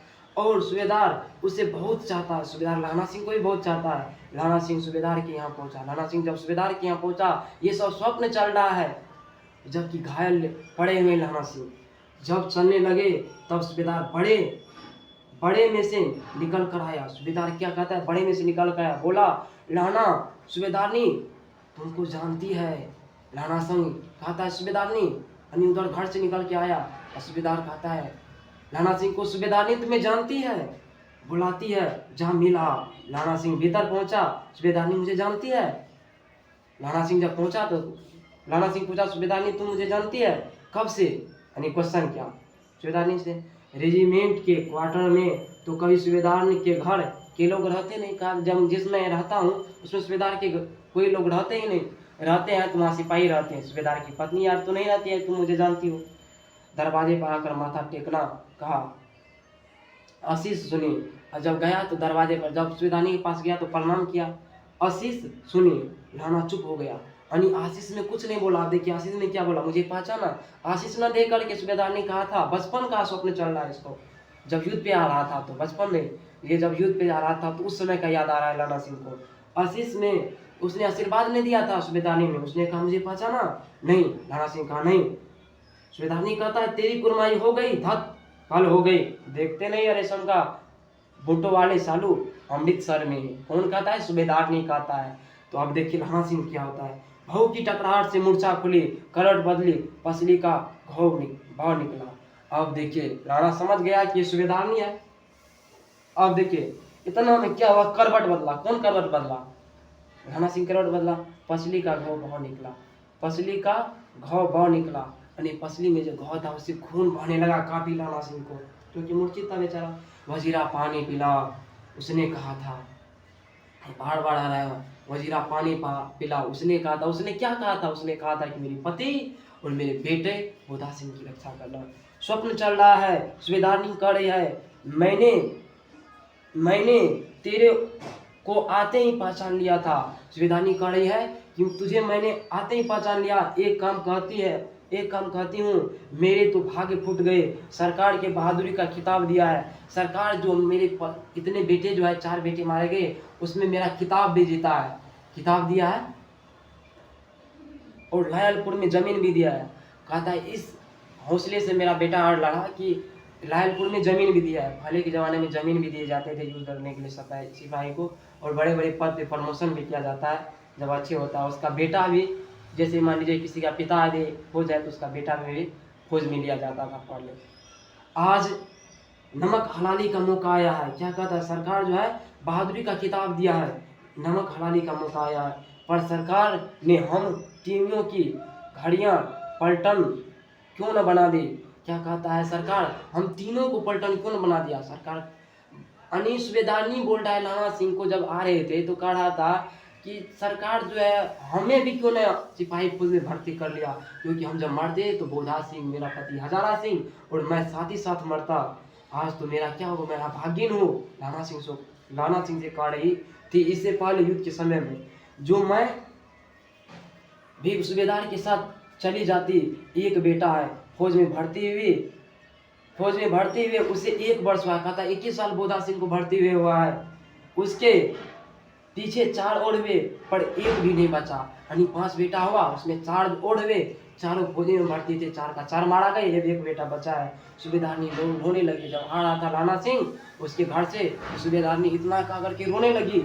अब क्यों रोने लगी? जिसका 4 बेटा मर गया हो युद्ध में, जिसका एक बेटा और एक पति युद्ध फिर हो, उसको डर कहीं न कहीं सताते होंगे कि कहीं नहीं ये दोनों भी मर जाएगा तो हम कहाँ रहेंगे, किसके सहारे जिएंगे। इसीलिए सूबेदारनी रोने लगी लाना सिंह के सामने आते वक्त। तुम्हें याद है कि एक दिन टांगे वाले का घोड़ा दही वाले की दुकान के पास बिगड़ गया था। कहता है जब टांगे वाले का घोड़ा जो है, यानी टमटम वाले का घोड़ा जो है, जब जो चलने लगा था फास्ट में, तो दही वाले दुकान के पास बचपन का याद दिला रही थी। कौन? सूबेदारनी दिला रही थी लाना सिंह को। तुम्हें उस दिन मेरे प्राण की बचाए, आप घोड़े की लातों में चले गए और मुझे उठाकर दुकानदार के पर खड़ा कर दिया था। कहता है कि तूने घोड़ा की लात में भले तू चला गया, लेकिन मुझे टांगों से बचाकर, घोड़े की टांगों से बचाकर कि मुझे सुरक्षित दुकान के पास खड़ा कर गया था। ऐसे ही इन दोनों को बचाना, मेरा पति हजारा सिंह और बोधा सिंह को बचाना। लाना सिंह भी आंसू पूछता हुआ रहा है। इतना सुनते लाना सिंह भावुक होकर के रोने लगा। वजीरा पानी पिला, उसने कहा था, बार में आ रहा है, वजीरा पानी पिला, उसने कहा था। लाना सिंह का सिर गोद में रखकर वजीरा बैठा था, गोद में रखा था लाना सिंह का सिर, क्योंकि वह घायल था। लाना सिंह जब मांगता तब पानी पिलाता, जब पानी मांगता वजीरा को तो वजीरा पानी पिलाता था। आधा घंटे तक लाना चुप रहा, फिर बोला, आधा घंटा चुप रहा, उसके बाद बोला, कौन? किरत सिंह। कौन बोला?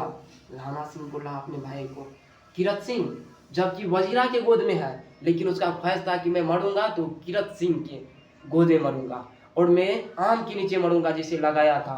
किसका ख्वाहिश था? लाना सिंह का ख्वाहिश था। तो अब देखिए वजीरा सिंह को ही किरत सिंह के नाम से बोल रहा है लाना सिंह। अब देखिए वजीरा ने कुछ समझकर कहा हाँ। अब देखिए वजीरा को कुछ समझ नहीं आया, फिर भी कहा हाँ। अब देखिए अब है वहां पे वजीरा, वह कह रहा है कि किरत सिंह, तो वह भी कुछ नहीं समझेगा तो, लेकिन हाँ बड़ा। तो कहता भाई मुझे और ऊंचा कर ले ऊंचा मतलब और थोड़ा गोदी में मुझे उठा करके सिर रख ले, अपने पटल पर मेरा सिर रख ले, कहता अपने जंघा पे मेरा सिर रख ले। वजीरा ने वैसा ही किया, जैसा जैसा कहा नाना सिंह वैसा ही वजीरा सिंह का। लेकिन ये समझ रहा है, स्वप्न चल रहा है जबकि बेचारा अंतिम सांस घड़ी में है। हाँ अब ठीक है पानी पिला दे। कौन कहता है? वजीरा लाना सिंह कहता अब ठीक है पानी पिला दे, बस अब के हाड़ में यह आम खूब पलेगा, चाचा भतीजा दोनों यहीं बैठकर आम खाना, जितना बड़ा तेरा भतीजा होगा उतना ही यह आम होगा। कहता है रहे लेकिन वजीरा की गोद में, लेकिन कहता है चाचा भतीजा अब की बार में यह आम खूब फलेगा, चाचा भतीजा दोनों मिलकर बैठ करके खाएंगे, जितना बड़ा मेरा भतीजा होगा उतना बड़े आम होगा। जिस महीने उसका जन्म हुआ था उसी महीने में इसलिए लगाया था, नहीं कीरत सिंह का जिस महीने में जन्म हुआ था उसी महीने राणा सिंह ने क्या लगाया था? आम का वृक्ष लगाया था। कुछ दिन के लोगों ने अखबार में पढ़ा फ्रांस और बेल्जियम की 67वीं सूची के गाँव में मारा गया 77 सिख राइफल्स जमादार लाना सिंह।